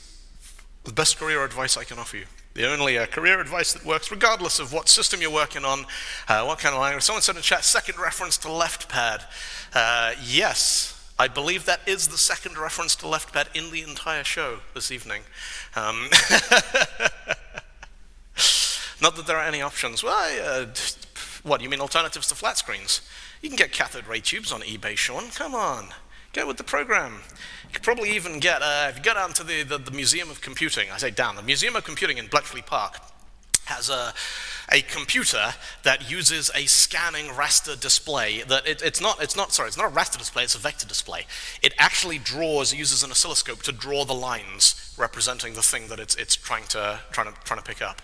And the same thing, if you remember the old Star Wars arcade machine from like the early 1980s, the one where you had to fly the Death Star, the X-Wing down the trench and blow up the Death Star, that used a rasterizing display. Used a vector display. It wasn't rasters, it wasn't bitmaps. It actually drew each line of the Death Star. So the resolution on it was actually astonishing. It's Baby in Manchester. So Baby, Sean's just said in the chat, Baby in Manchester uses a CRT for the memory. My favorite fact about Baby is the, I can't remember its actual name. It was a general purpose computing machine. It was built in Manchester in about 1948. And it is a place called MOSI, the Museum of Science and Industry in Manchester. And it's in their biggest hall, and it's in the corner, because somebody at MOSI has not seen Dirty Dancing, and they put Baby in the corner, and nobody puts Baby in the corner, except apparently the Manchester Museum of Science and Industry. Right, so we've been, enjoying ourselves this evening, and we've been having a few odd beverages here and there, and one of the things that I've missed the most about life here in the wonderful world of 2020, we've all adapted in our own ways, but I really miss traveling. And I miss going to places. I miss seeing you all, and going out for beers. And I miss going to Belgium and drinking the beer that they have in Belgium. And so what I'd like to share with you now is a little something that I put together a few years back for my friends over at Techorama. This is the developer's guide, the software developer's guide to Belgian beer. Because if you don't know much about beer, and you don't know much about Belgian beer, there is a formidable array of different kinds of beers and styles and strengths and all these kinds of things. And the best way to teach anything is to compare the thing you don't know to something that you already understand. So for the folks on the stream who know a bit about software development and they want to figure out how the whole world of Belgian beer works, I'm going to start you off with this one. These are the blonde beers. This is a Bruges Zot, Left Blonde, Tongolo. These are the beer equivalent of JavaScript. They are friendly, they are accessible, they are ubiquitous, they are widely available. There's a couple of different variations, but they're generally pretty similar. It's a great option when you're just starting out, but it's got enough potency to appeal to the more experienced connoisseur. Once you've figured out your way around the JavaScript of blonde beers, you can move on to the doubles. Now, doubles are the coffee script of beer, dark, deep, and sophisticated. They're not quite as popular or mainstream as the blonde beers. They will challenge you, but the rewards can be extremely satisfying. From there, the next logical step beyond the doubles is the triples. Now, triples, they have like 3 times as much malt in the brewing process. These are about 9% alcohol by volume. We're getting up towards the wine end of the alcohol scale here. No, people in chat are having difficulties. The chat over my shoulder is not faked. The chat over my shoulder is Restream, Ian. So it's Twitch and YouTube and Facebook and VK all pulling in and merging from different sources. So that when I talk to you, Ian, who's watching on YouTube, the people who are watching on Twitch know who I'm talking to because they can see your comment appearing over my shoulder. So, the doubles. Doubles move on to the triples. 3 times as much alcohol in the brewing process. Triple is C. ANSI C. It's not for beginners. It looks like JavaScript. Sure, there's a superficial resemblance there, but you must treat the triple with respect, my friends, or it can lead to all sorts of trouble. You may encounter problems with stability. You may encounter memory leaks. Gentlemen, you may even experience something known as a dangling pointer. The next step beyond that is the quadrupel, also known in Belgium as the Grand Cru. At over 10% alcohol by volume, the quadrupel is the C++ of Belgian beer, and it must be treated with respect. Inexperienced practitioners may embrace it with enthusiasm, and just like C++, us veterans have been called upon many, many times to come in and clean up the resulting mess. The quadrupel is the only beer style that produces something called multiple inheritance, which is where you get so drunk that both of your parents try and blame your behavior on the other set of grandparents. Now, you take the Belgian beer styles, you spin them through a big multinational marketing machine, put a bit of spin and polish on it. There's a nice idea at the start, but really it's all about marketing and market penetration. Stella Artois is C#. It is palatable and it gets the job done. It's not cool or trendy, and if you're trying to impress your peers and look sophisticated, you may want to choose something else. Now, as you are making your way around the bars of Belgium, you may encounter Powell Crack. Now, Powell Crack, you might have seen this. Crack is, it's APL. It doesn't do anything terribly sophisticated, but if you are going to work with it, it is vitally important to deploy the appropriate specialist hardware. Now, next up, we have the Trappist beers. Trappist is not a style of beer. It is a family of beers brewed under controlled conditions in Trappist monasteries. The Trappist beers are the functional programming languages of the beer world. They are ancient, they are pure, they are revered and celebrated, and they are the modern incarnation of a formula that has not changed for generations. They are also all created by really weird guys with beards who don't get out very much. After the Trappists, we have the Lambics and the Krieks. Lambic is brewed using spontaneous fermentation. It was never supposed to be beer. It's just left outside, left in the open, and it brews using the natural yeast that collects in the air. If Lambics were code, Lambics would be Excel macros, created by accident. The first time you encounter one, you'll probably make this face. Now, some people genuinely claim to enjoy them, which just goes to show that some people are wrong. The most popular beer in Antwerp is a beer called De Koning, and De Koning comes in this very distinctive bowl-shaped glass, which the locals there refer to as a bolleker. You go into a bar and you say, "Can I get a bolleker?" You'll get one of these. De Koning is PHP. De Koning is everywhere. It is ubiquitous, widely available, widely supported. It's not terribly exciting, but it is known as a bolleker, which is why sometimes when a developer finds out they're going to be working with PHP, you will hear them exclaim, "Ah, bolleckers." Now, In honor of Belgium's neighbor across the border in the Netherlands, I want to throw in 2 Dutch drinks here. First of all, the famous blue curacao, brewed by the De Kuipers company based out of the Netherlands. It is famous for its brilliant blue color, and I quote here direct from their literature, natural orange taste. Curacao is CSS. It'll make things look pretty.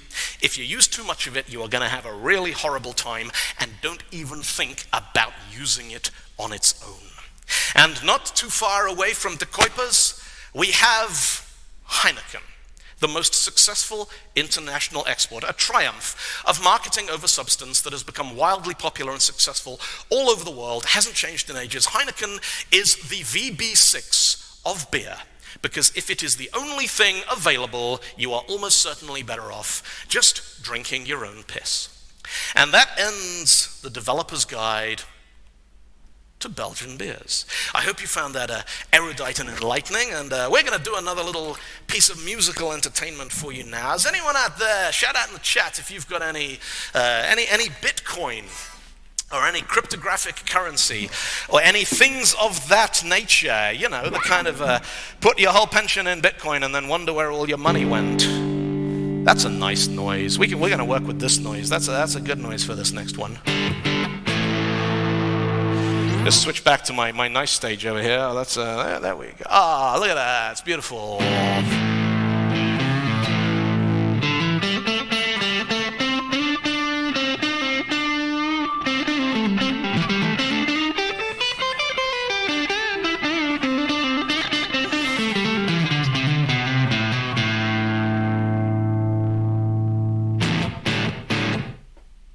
Tune for everyone out there who's ever invested a substantial sum of money in long strings of numbers that they keep on the internet and believe that this somehow represents some kind of financial solution to anything.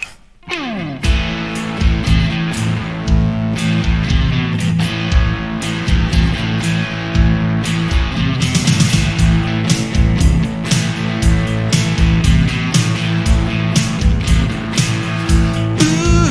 I get you wondering all about currency that's coming out, and I can't deny the possibility that it could mean profitability. I did all the work and I shared the proof, but now my power bill is through the roof. Ooh yeah, I lost it on the blockchain. My money's never coming back again. I lost it on the blockchain. Watch my savings going down the drain. Money, honey, yeah.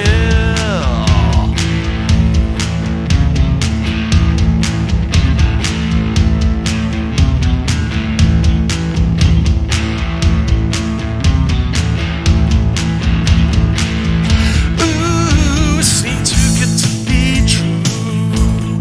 I heard about it from some guy I knew who told me all about the crypto code behind the dark web and the Silk Road. I signed up online, put in all my cash.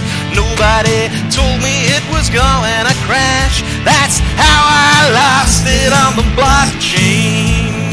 My money's never coming back again. Ooh yeah, I lost it on the blockchain. Watch my savings going down the drain. Money, honey, yeah.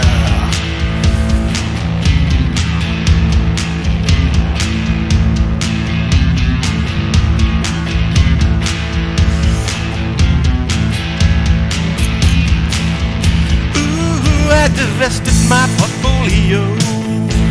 Bitcoin, Ethereum, and Monero. I was gonna stick it to the man, but now I'm living in the back of my van. I even bought some Dogecoin, oh yeah, honey.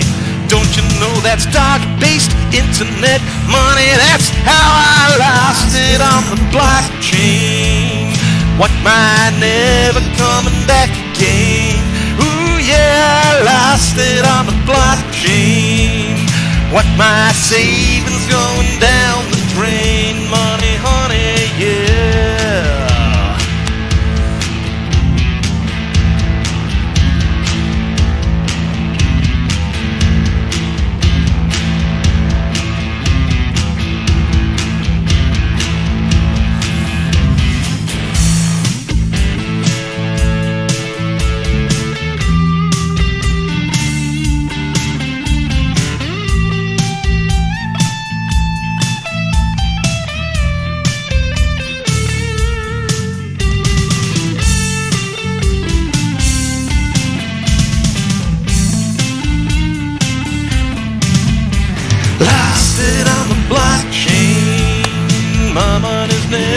coming back again.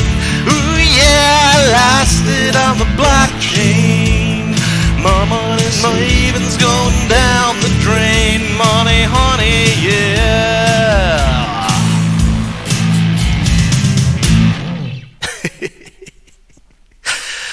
Thank you. So yeah, we've got a couple of someone in chat saying. So you got to remember the fun thing about this is I have no idea who any of you are unless your Twitch or your YouTube name is your real name, because I just see the fake names you use on the internet. So Gorgonzola says that they think I would have been a supporter of Bitcoin. They bought a bunch for $3,500 last year. You know what I didn't do last year is I didn't spend $3,500 on Bitcoin. You know what I've got now? I got $3,500. You are too late for American Pie, Talkie Toaster. Hello, and welcome. And I think I might know who you are, actually. I recognize Talkie Toaster from many, many years ago.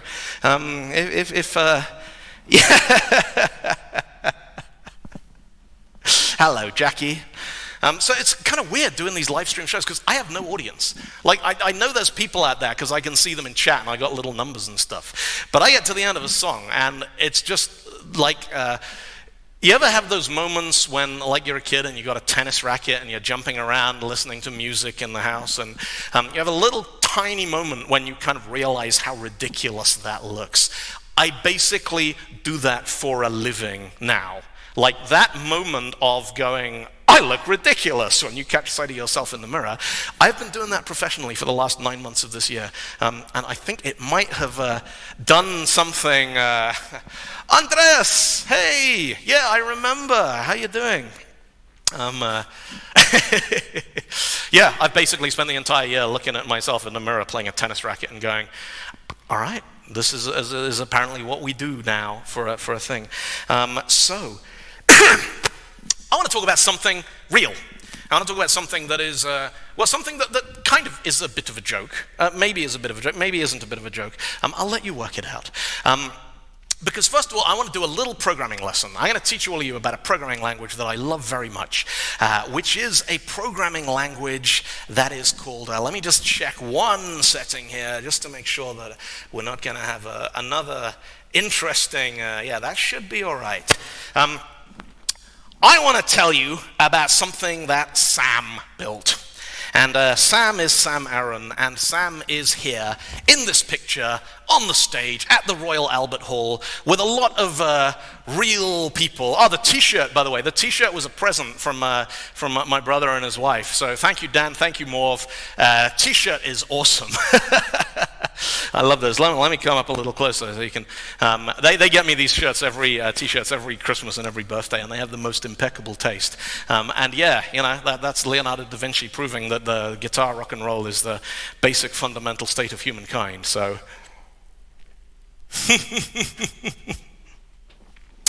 So, now this is Sam Aaron on stage at the Royal Albert Hall with an orchestra.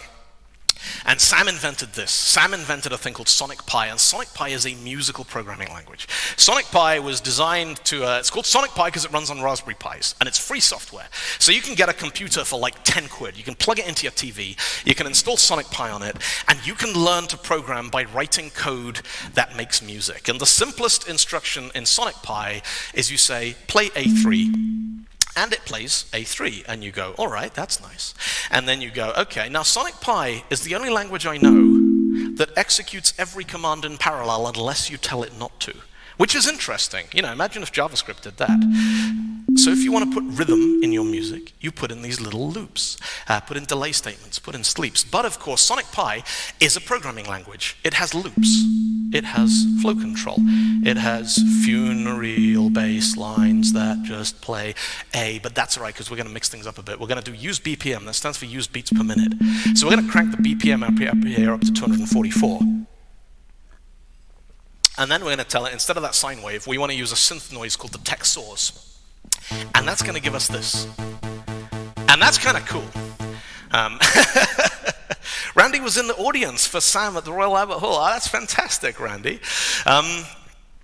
So, what we can do then is we can mix this thing up. Now, the thing that makes Sonic Pi amazing is it has a feature called a live loop, where you can have a little piece of code that's going to keep running. So I'm going to plug in this live loop, I'm going to call it main, and I'm going to say keep doing that, and just keep doing that, and keep doing that in a loop. And then I can program another live loop alongside it, and those things, when I push go, it is going to run this code side by side, run it simultaneously. So I'm going to say give me 15 closed drum samples, then an open symbol. And you see that? Now I'm going to paste in a loop that I got from somewhere else, which is a kind of straightforward rock and roll drum beat. So I'm going to drop that in the background here. You ready for this? Wait for it. So now we've got, we've got a rhythm. We've got a very monotonous bass line. Now I'm going to take that bass line and I am going to implement an algorithm beloved of every software developer who has ever had a job interview. I'm going to divide the note by 3, and if the note divides by 3, I'm going to do something a little different with it. And if the note divides by 5, I'm going to do a different something a little different with it. It's not quite Billie Jean, although Billie Jean does have elements of similarity. And if the note divides by 15, I'm going to do something else with it. And so what we've done here is we've implemented FizzBuzz in Sonic Pi as a riff. And I want you to listen to that. I want you to listen to this melody here. Because we're going to hear that again in a second, because I'm going to tell you a story that a couple of folks in the chat have asked about over the course of the show this evening. Because you may well have heard of the trope of the rock star programmer. You get these job advertisements everywhere going, we need a rockstar Java web developer, we need a rockstar senior front-end developer, we need a rockstar JavaScript and Node.js developer, we need a rockstar senior Java developer. This word crops up over and over and over again. And it is bollocks. And a few years ago, Paul Stovell, who created a product called Octopus Deploy, some of you might have heard of, he tweeted this. He said, to really confuse recruiters, somebody should make a programming language called Rockstar. And I had a moment of blinding inspiration, friends, because I thought, that's it. That's what I was put here to do. That's why the two halves of my life, the music and the programming, have never made sense before, because what the world needs is somebody to take all of those influences from the great hair metal and glam rock bands of the 1980s and turn them into a programming language where the programs are also bad 80s heavy metal songs. Friends, I give you Rockstar, a dynamically typed Turing-complete programming language, heavily influenced by the lyrical conventions of hard rock and power ballads. Now, I invented Rockstar in a bar as a joke. I was meeting some friends, and they were late, and I had a beer, and as some beer happened, you saw all of this in a video. Yes, that was me in the video, unless someone is out there nicking my Rockstar talk and putting it up on YouTube.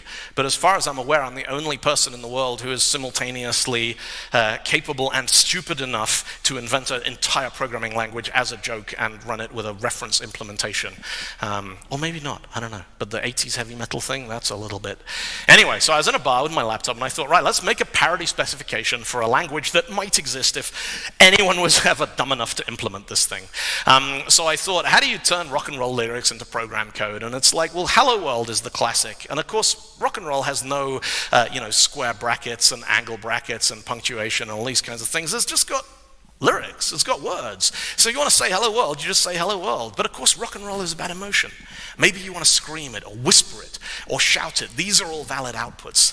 Variables and assignment. Now, in programming, we have things like int x equals 5, semicolon, and var my underscore string equals hello world, quote, semicolon, and the message equals, quote, coding space rocks, exclamation mark, quote, semicolon. Which isn't terribly rock and roll. Like, first of all, let's dump the semicolons. If Ruby doesn't care and JavaScript doesn't care, we don't care either. Put them in the bin. Now we have the equals, x equals 5. Well, it's like, x is 5. That's what it means. Like, x is 5. So x is 5, and my string is hello world, and the message is coding rocks, because it does.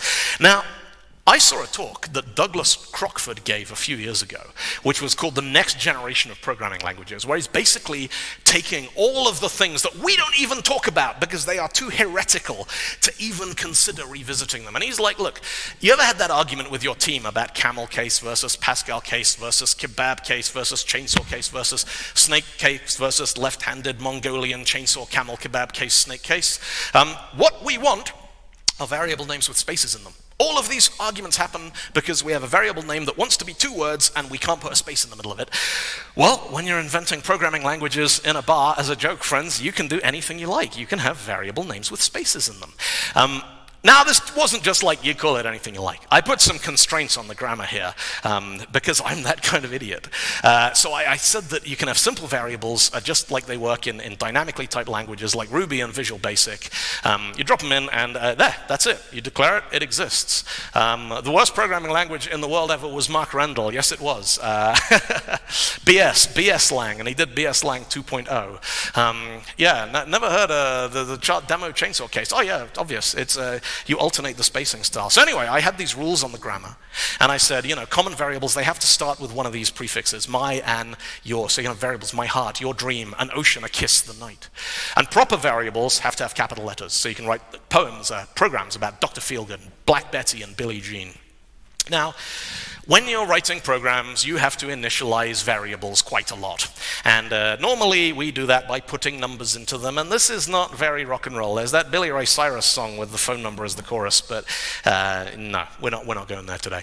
And I wanted a way that you could load variables with literals without having to put numbers in your code. So I thought, what if we take the X is something, phys is something, and we take the words that form the rest of that line, and we count up the number of letters in each of those words, modulo 10, and we treat that as a decimal digit. So fizz is ice, 3. Buzz is dying, 5. The limit is a love-struck lady killer. That will give you 100. We've got 3, we've got 5, we've got 100. We're on our way to FizzBuzz, which is important because we need to be able to do job interviews if we are going to recruit rockstar programmers, right? Now, it supports floating point. In C#, decimal pi 3.1415. In JavaScript, var pi equals 3.1415, and really after that point you should stop counting, because whatever you put in there, it ain't coming back. Not in IEEE floating point arithmetic, it's not. In Rockstar, my heart was ice, a life unfulfilled, waking everybody up, taking booze and pills. 3.14159265535. That is how you initialize floating point numbers. Arithmetic. Well, in English, we talk about how much is it. It's the price with the tax, it's the total without the tax. We talk about a quantity of a product, and we talk about the distance over the time, when we do calculations. Rockstar works the same way, but you can write arithmetic expressions. A girl with a dream, a man without a face, the wings of the night, a whisper over the water. We need comparison operators, true, false, Boolean expressions. Your love is a lie, true or false. Well, is it? The whiskey ain't the answer. My heart is stronger than steel.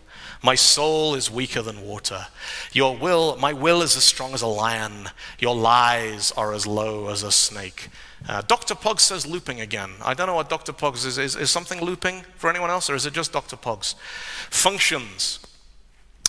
Now, if you describe to somebody how to do, say, arithmetic, modular arithmetic, you'd be like, okay, so we got a function. Modulus takes a number and a divisor, right? And then this is how you implement modulus using the technique of repeated subtraction. So modulus, it takes a number and a divisor, and then while the number is as high as the divisor, you put the number without the divisor into the number, so you subtract it again, and then when you get to the end of the loop, you give back whatever you got left in it. Which means we can write modulus in Rockstar as midnight takes your heart and your soul. And while your heart is as high as your soul, put your heart without your soul into your heart and give back your heart. By this point, my friends had turned up, but I had a couple of beers, and I pushed the parody language specification to GitHub, because obviously that's the best way to get into comedy, is pushing things to GitHub repositories. And I tweeted about it when I was at NDC Sydney in Australia a couple of years ago, introducing Rockstar, blah, blah, blah, blah, blah. And I thought, it would be one of those things that was funny on the internet for about 12 hours, and then they found something else. But it didn't. It kind of, the next day, it made the front page of Hacker News. And, people on Hacker News were saying nice things about it. And, people like, I love you for this, and I want to become a certified rockstar programmer. It made an article in Boing Boing magazine, which is one of Cory Doctorow's projects. And I know Cory Doctorow. I've read his stuff for years. He's brilliant. This was kind of like a, yay, I made it onto this person's radar. And the comments on Hacker News and Reddit were just people going, this is good, this is nice, this is funny, it's pure genius, the docs are hilarious, shut up and take my money. Then I got an email that I did not expect it yet, from Classic Rock magazine, which is an actual real rock and roll magazine that normally does features on like Guns N' Roses and the Scorpions, and they wanted to know what the thing was. So I got into Classic Rock magazine for inventing a programming language in a bar as a joke, which is not kind of how Teenage Dylan planned to get into Classic Rock magazine, but you know what? It's all right. I'll take it. That is not as weird as it gets. A couple of days later, people on the GitHub repository started filing issues against my parody specification. And I was like, what? And it was like, well, the specification has undocumented behavior. There's undefined behavior if you do this. And I'm like, but why do you care? And I said, because I implemented a Rockstar compiler. And I was like, sorry, you did what? People implemented this thing. About 6 different people around the world built Rockstar interpreters and compilers just for the hell of it. And this was it was a parody spec that I wrote in a bar, and it was kind of simultaneously astonishing and a little bit frightening that all this dumb stuff I came up with, people figured out ways to make it work. Variable names with spaces in it, yeah, they did that. The poetic literal syntax, they did that. And we flushed out a couple of things, and occasionally, people would ask me, why does this work this way? And I'm like, I don't know. Jägermeister was involved in the design process. What the hell did you think was going to happen? Now, Rockstar has become one of those things that just kind of lives on the internet, and every once in a while, a new kind of bunch of people who've never seen it before just stumble across it. A couple of years ago, it was used, Carnegie Mellon University used it in one of their treasure hunt projects, and there was a sudden flurry of interest. And there's a person on Twitter who's doing Advent of Code, trying to do Advent of Code in Rockstar every single day. And I know that's hard because last year I tried to do that and I completely burned myself out, because trying to do Advent of Code in your own programming language, every day you're like, oh, well, this would be easy if I just add this language feature. And so you're like, all right, well, I'll bring up the Lexa and I'll bring up the grammar, and 4 hours later you're like, right, now Advent of Code will be easy. What's in part 2? Oh, and yeah. So yeah, and there are people using this out there for all kinds of things. And the best part about Rockstar is I wanted everybody in the world to be a Rockstar programmer. I wanted to create a Rockstar interpreter. So last year I sat down and I dusted off all my old compiler engineering books. I learned how to build parsers, which is awesomely fun and really, really difficult. And I'm probably going to do that on a Twitch stream next year because I've run out of Advent of Code now. So if anyone wants to know how to build a language interpreter in JavaScript, I'm probably going to be twitching that in January. But I built a JavaScript interpreter so you can run Rockstar right now on your phone in a web page.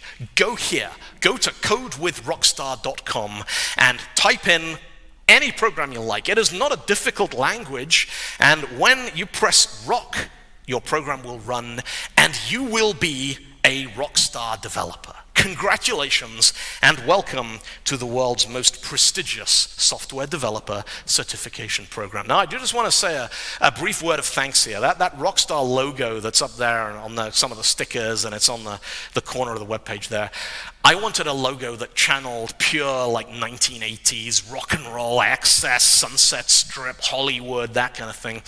And I looked around for the most ridiculous over-the-top logo that I could find to draw inspiration from, and I found Microsoft Consumer Products, 1980 to 1982. And they weren't using it anymore because they have a different logo now, so I recycled it. And I upcycled it, and the Microsoft typography, 1980 to 1982, lives on. Now, if we were all together in person, I would be inviting you to come up right now, show me your phone screen, and I would give you your self-adhesive, wipe-clean, certified Rockstar developer certificates. Unfortunately, that is not possible because of COVID. So I will trust all of you that you are certified Rockstar developers, and the next time we're together, I will give you all your wipe-clean certification stickers so you can join the program here. And what I want to do now is to put the language to the test, the acid test, if you like, because you can't really say that you've created a programming language for writing cheesy, bad power ballads unless you can actually write cheesy power ballads in it. And so what I'm going to do for you now, right here on the stream, as part of our Nerd Parody Songs Are the Real Spirit of Christmas marketing campaign that we talked about earlier, is, that'll do nicely, I'm going to perform Fizzbuzz for you. So please, put your hands together for Fizzbuzz live in Rockstar on the internet, Dylan's Holodeck Holidays 2020.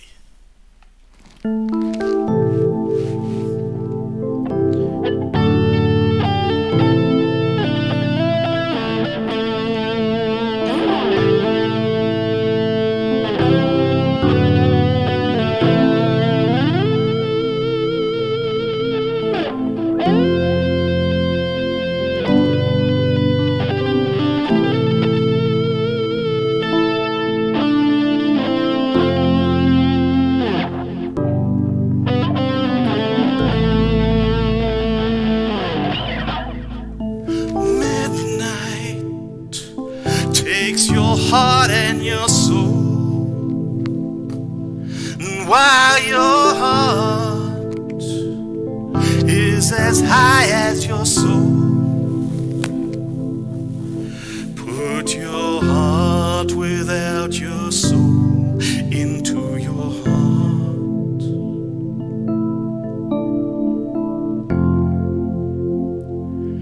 Give back your heart.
Thank you very much, Internet. I hope you've all learned something from that little erudite diversion into the wonderful world of joke comedy programming language development. Seriously, like everyone who has ever liked Rockstar is so cool. I love it. It's been a stupid amount of fun, and it's kind of given me a really huge incentive to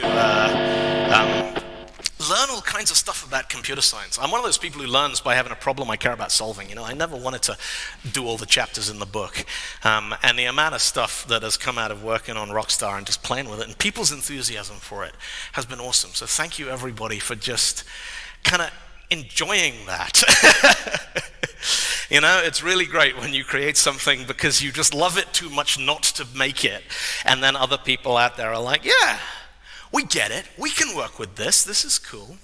I have a couple more songs before we wrap this thing up for the evening and head over to Zoom for our official after party going on. So I want to just do a little bit of a celebration here of some old school programming techniques. Let me just try a program. There we go. I need this one here. What do I need? I need.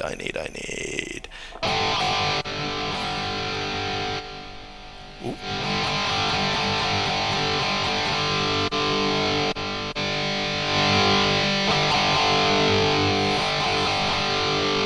I think that one will do. Yeah. Nah, not that one. I got all these noises. They live in this little box. And they all do different. That's the one I want. There's a song about web development. Old school.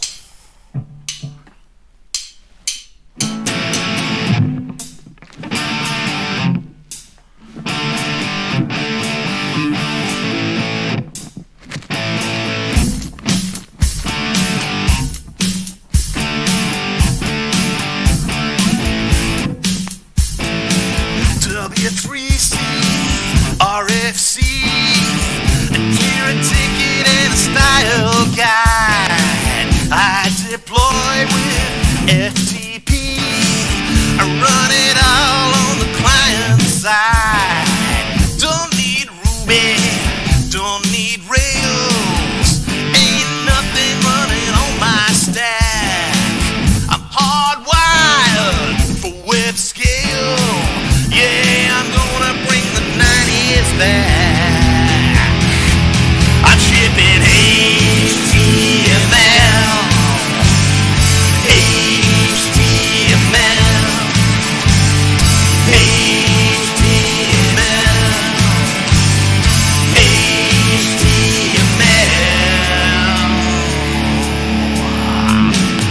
No logins, no trackers, no cookie banners to ignore. I ain't afraid of the no hackers, just the occasional 404. They hating what I do. That's 'cause they don't understand. Mark it up, break it down. Remember to escape your ampersand. I'm shipping HTML.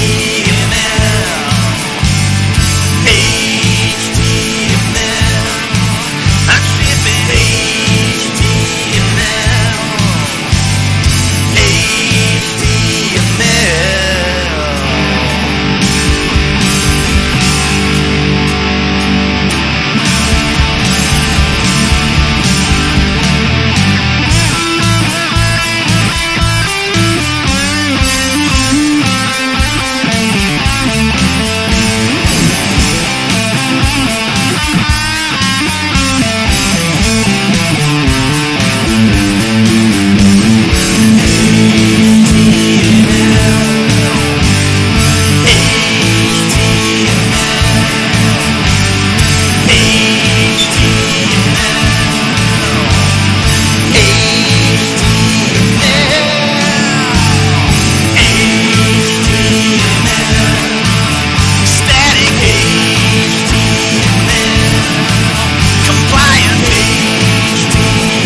That's the little laugh at the end of a song, because it's better than silence, and it's me going, I just saw myself in the mirror with a tennis racket and I look ridiculous.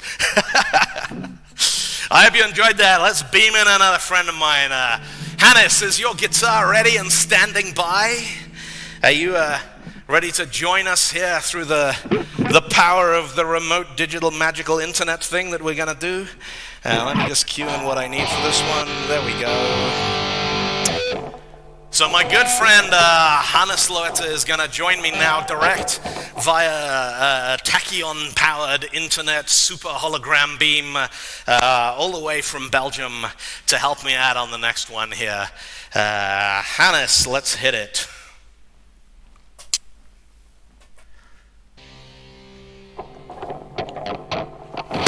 Your API is a hall of shame. Yeah, you give rest a bad name.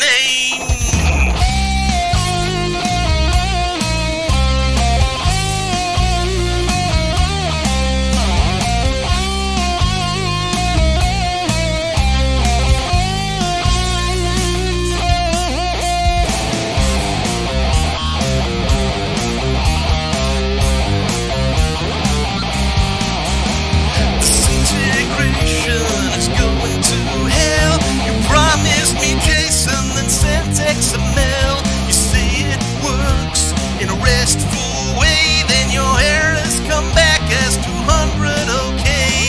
Whoa, it's no surprise. Method names and URIs, your data won't even deserialize. Your API is a hall of shame. You give rest a bad name. It falls apart and we take the blame. You give rest a bad name. You give rest a bad name.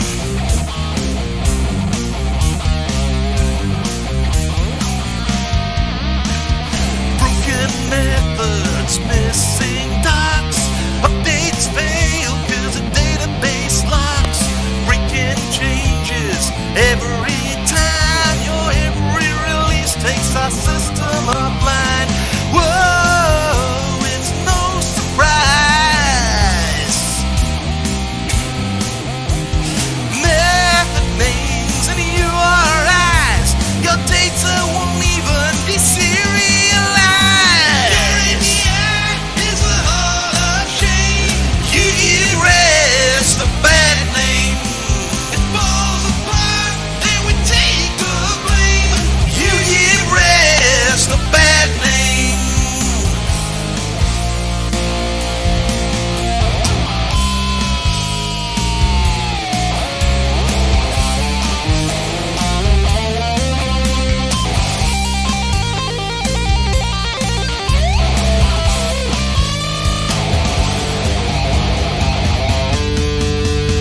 Your API is a hall of shame. You give rest a bad name. It falls apart and we take the blame. You give rest a bad name. Your API is a hall of shame. You give rest a bad name. It falls apart and we take the blame. You give rest a bad name.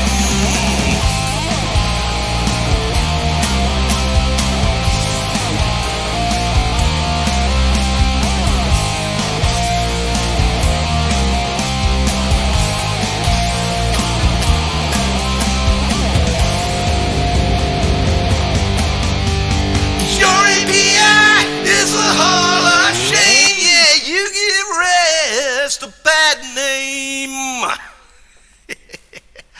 Cheers, dude. Have a safe flight. Bye-bye. And like that, he was gone. And that should be on that. There we go. That's nice. Look at that. Lionel derping on his wallpaper there. I do actually know several people who send that song to their clients and their integration partners, being like, no, you are so wrong that someone on the internet wrote a song about it that has like 250,000 views. And in more than one case, someone's emailed me going, dude, I sent them your song and they fixed it. So, hey, there you go, making the world a better place by ripping off Bon Jovi and sticking it on YouTube. That's a gig I can get behind. It's the Chungus. Come on, Lionel. So we can get Lionel in here. And, hey, dude. There, look at him. He's on Lionel. Do you want to be on stage? Let's go on the long cam there. Come on. Hey, dude. Lionel's going to hang out with us. Lionel's sitting on the chat. Lionel is going to eat the chat. That is what's happening there.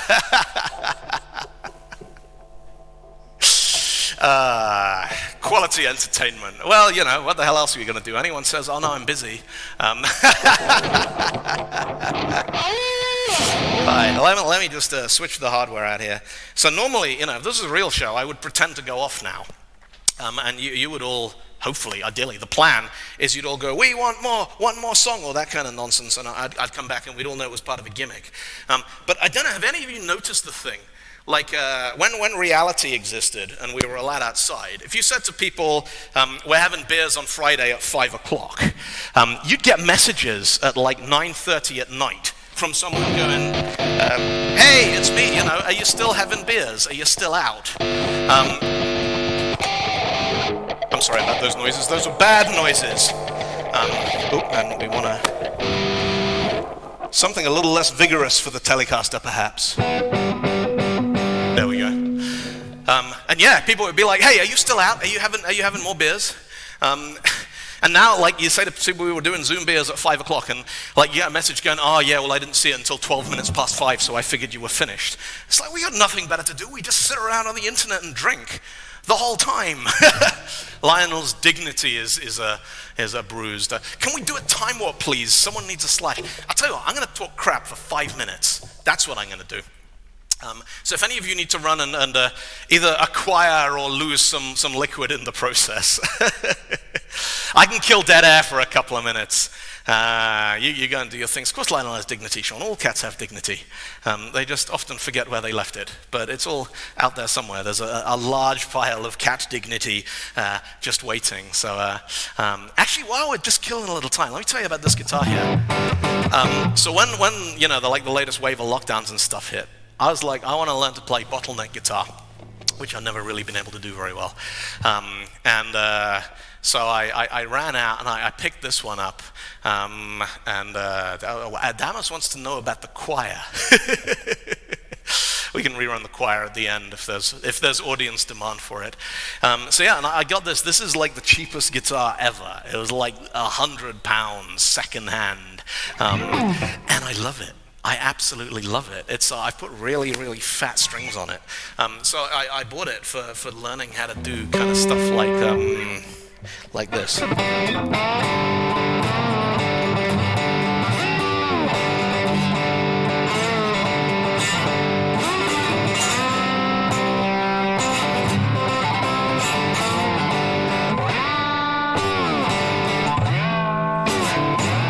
And as you can tell, I'm still practicing, because bottleneck guitar is hard. I don't know, some people just kind of figure it out, and some people play with different open tunings and stuff. But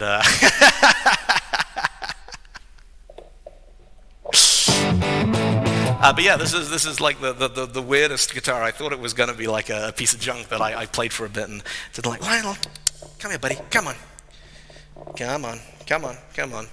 Lionel's favorite thing, cable ties, they get like a little loop in the end of them where they're not round any cable. Is there a Zoom hangout like for everyone? Yeah, I'll just stick a link in, and anyone who wants to come and drink beer on Zoom can come and drink beer on Zoom. But if you're miserable, we'll kick you out and you won't be allowed back in, because it's a party, and we don't want anyone bringing a... You're allowed to be sad, that's all right, but you're not allowed to be grumpy. So...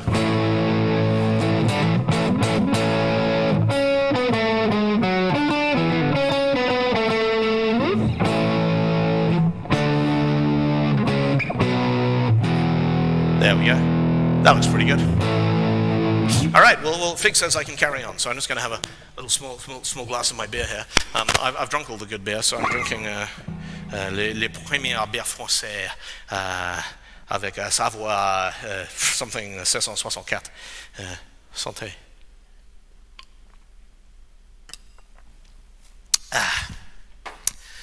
So I'm going to do the least cool thing that any human being has ever done in history, like literally the least cool thing that has ever happened in the history of human beings doing uncool things.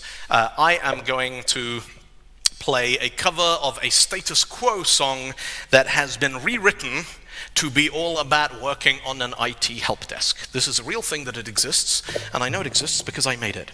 And it goes like this. And I'm going to get a couple of friends to come and help me along with this one. Good evening, gentlemen. How are you?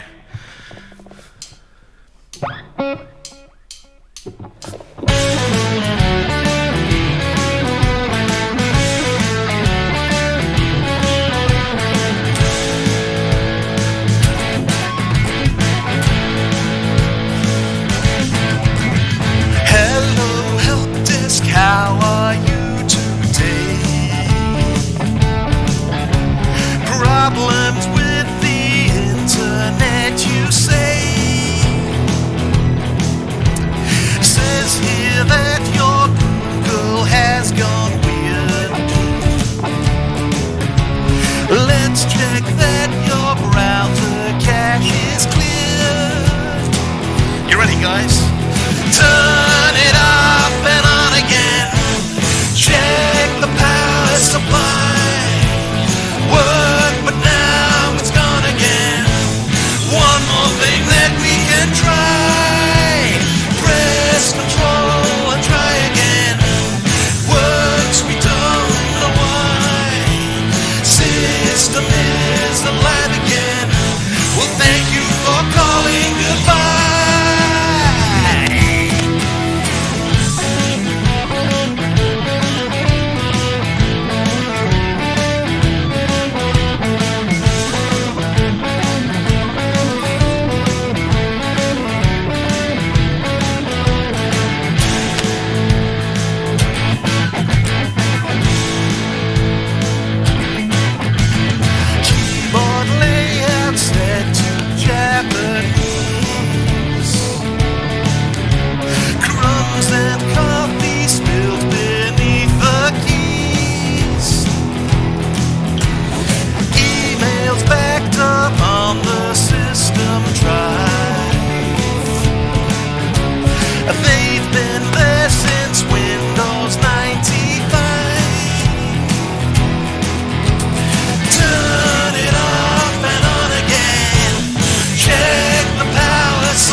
Thank you, friends. You better get back to 10 Forward where the officers are buying the beer.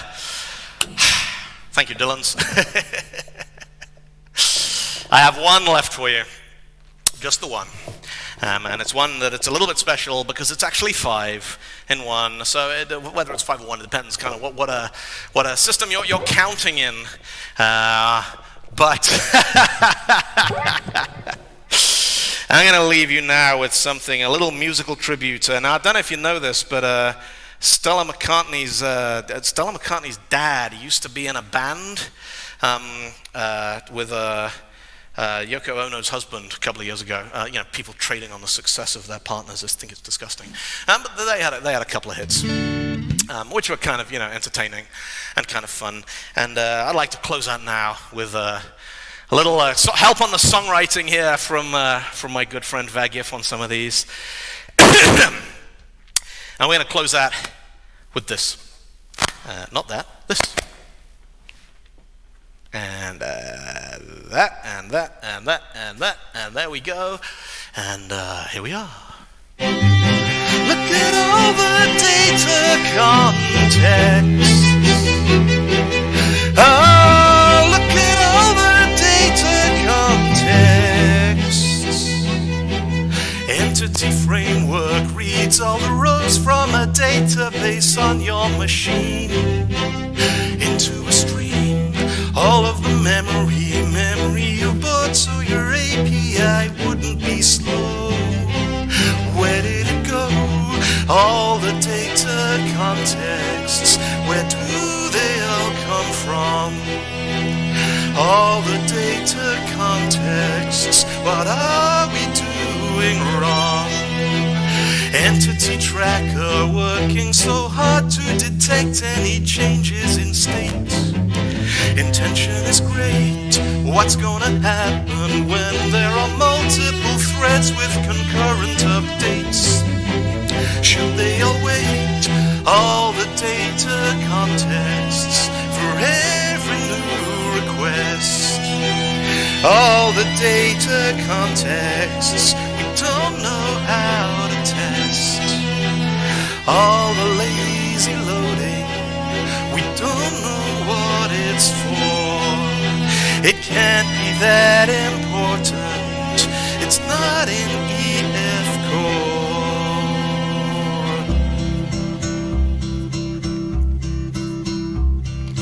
TLA.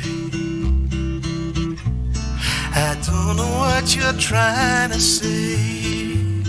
I wish these acronyms would go away. I can't make sense of TLA, FAQ, VPN, TFT, CPU.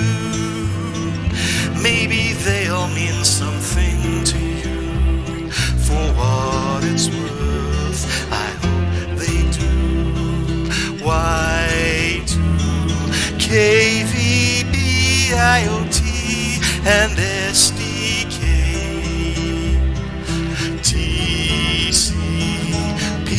IP, TDP, and 2FA,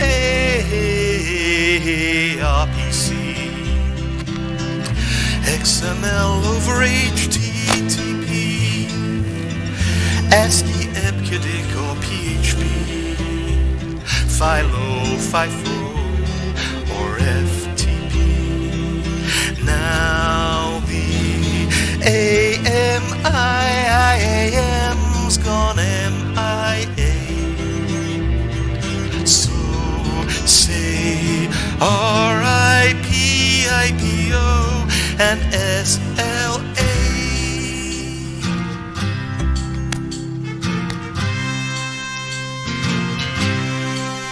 And at the place we used to work, a new developer joined the team.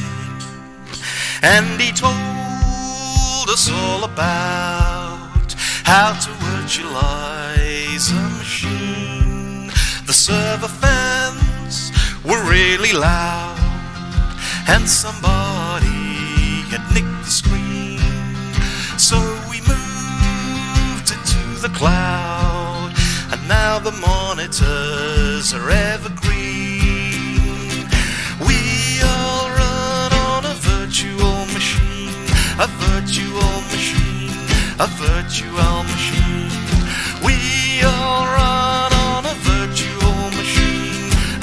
virtual machine, a virtual machine. They're still afraid to virtualize in the land of enterprise. You hear the fans begin to spin.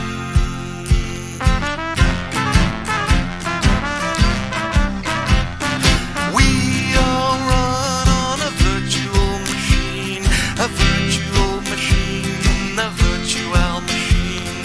We all run on a virtual machine, a virtual machine, a virtual machine. I asked the girl what she wanted to be, and she said, baby, can't you see? I wanna see my code run on every screen, and you can do something for me.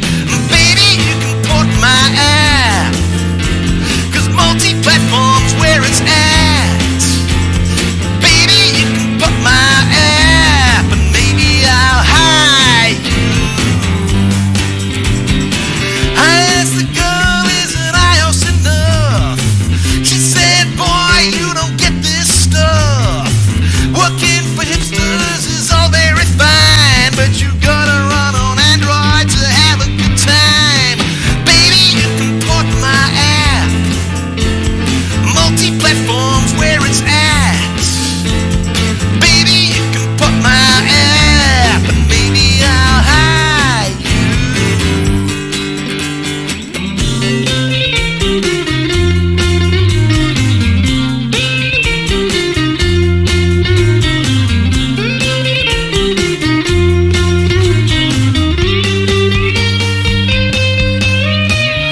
Baby, you can put my app, multi-platforms where it's at. Baby, you can put my app, and maybe I'll hire you.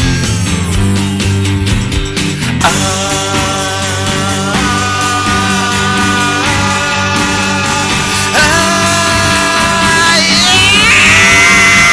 Where are you sending your data now? Standard out. Come on, come on, come on, come on, come on, data now. Come on and write it on out. You wrote your hello world, and it compiled just fine. Come on and write a little output now, and let me know you're online. Where are you sending your data now? Where are you sending your data now? Where are you sending your data now?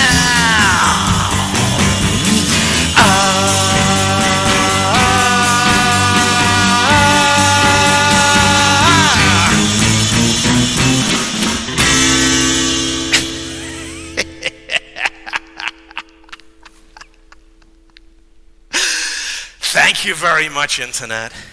I can't believe like 90% of that actually worked. And the bits that didn't work, they didn't work because I fat-fingered the wrong button. And we didn't have any pathological failures of international infrastructure. Apart from, I think Pogs might still be in a loop. You okay out there, Pogs? Or are you still looping, friend? And yeah, this... That's what I do, and normally I do it with a small bag full of equipment and an airplane. But, you know, here we are in the after times, which means I can't be in the same room as all of you, but I can be in the same room as all my guitars. Come here, Lionel, come and meet your adoring fans. Ah, here he is.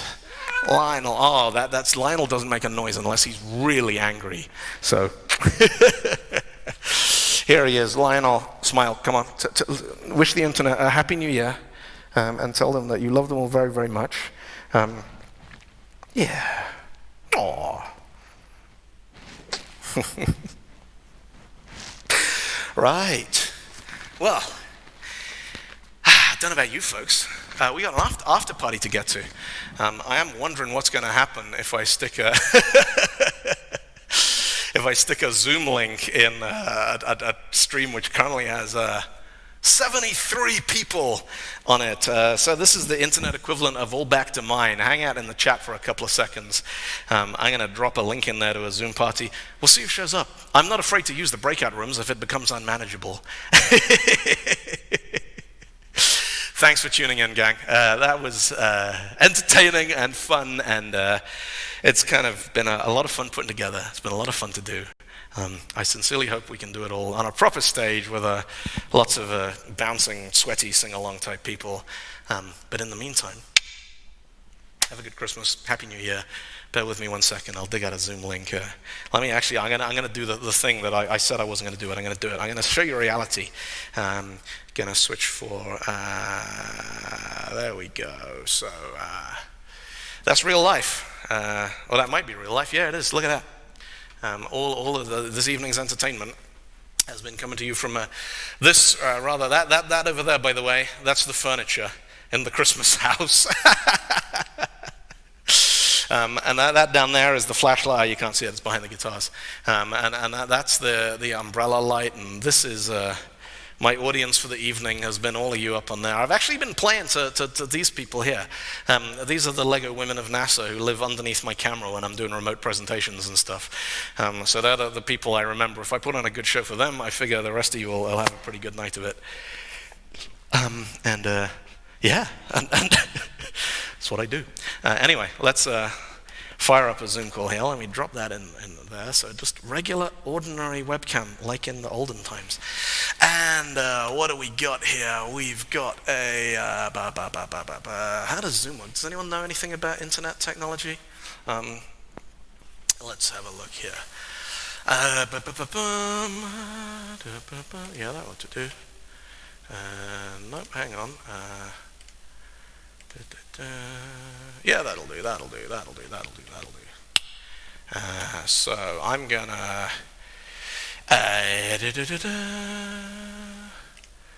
yeah, that's fine. I'm gonna fire this up, but I'll join you in there in a second. I need to unplug cameras from one thing and get them attached to a different thing. I have no idea what happens if you invite basically everyone watching all these streams, but boom, let's see what happens.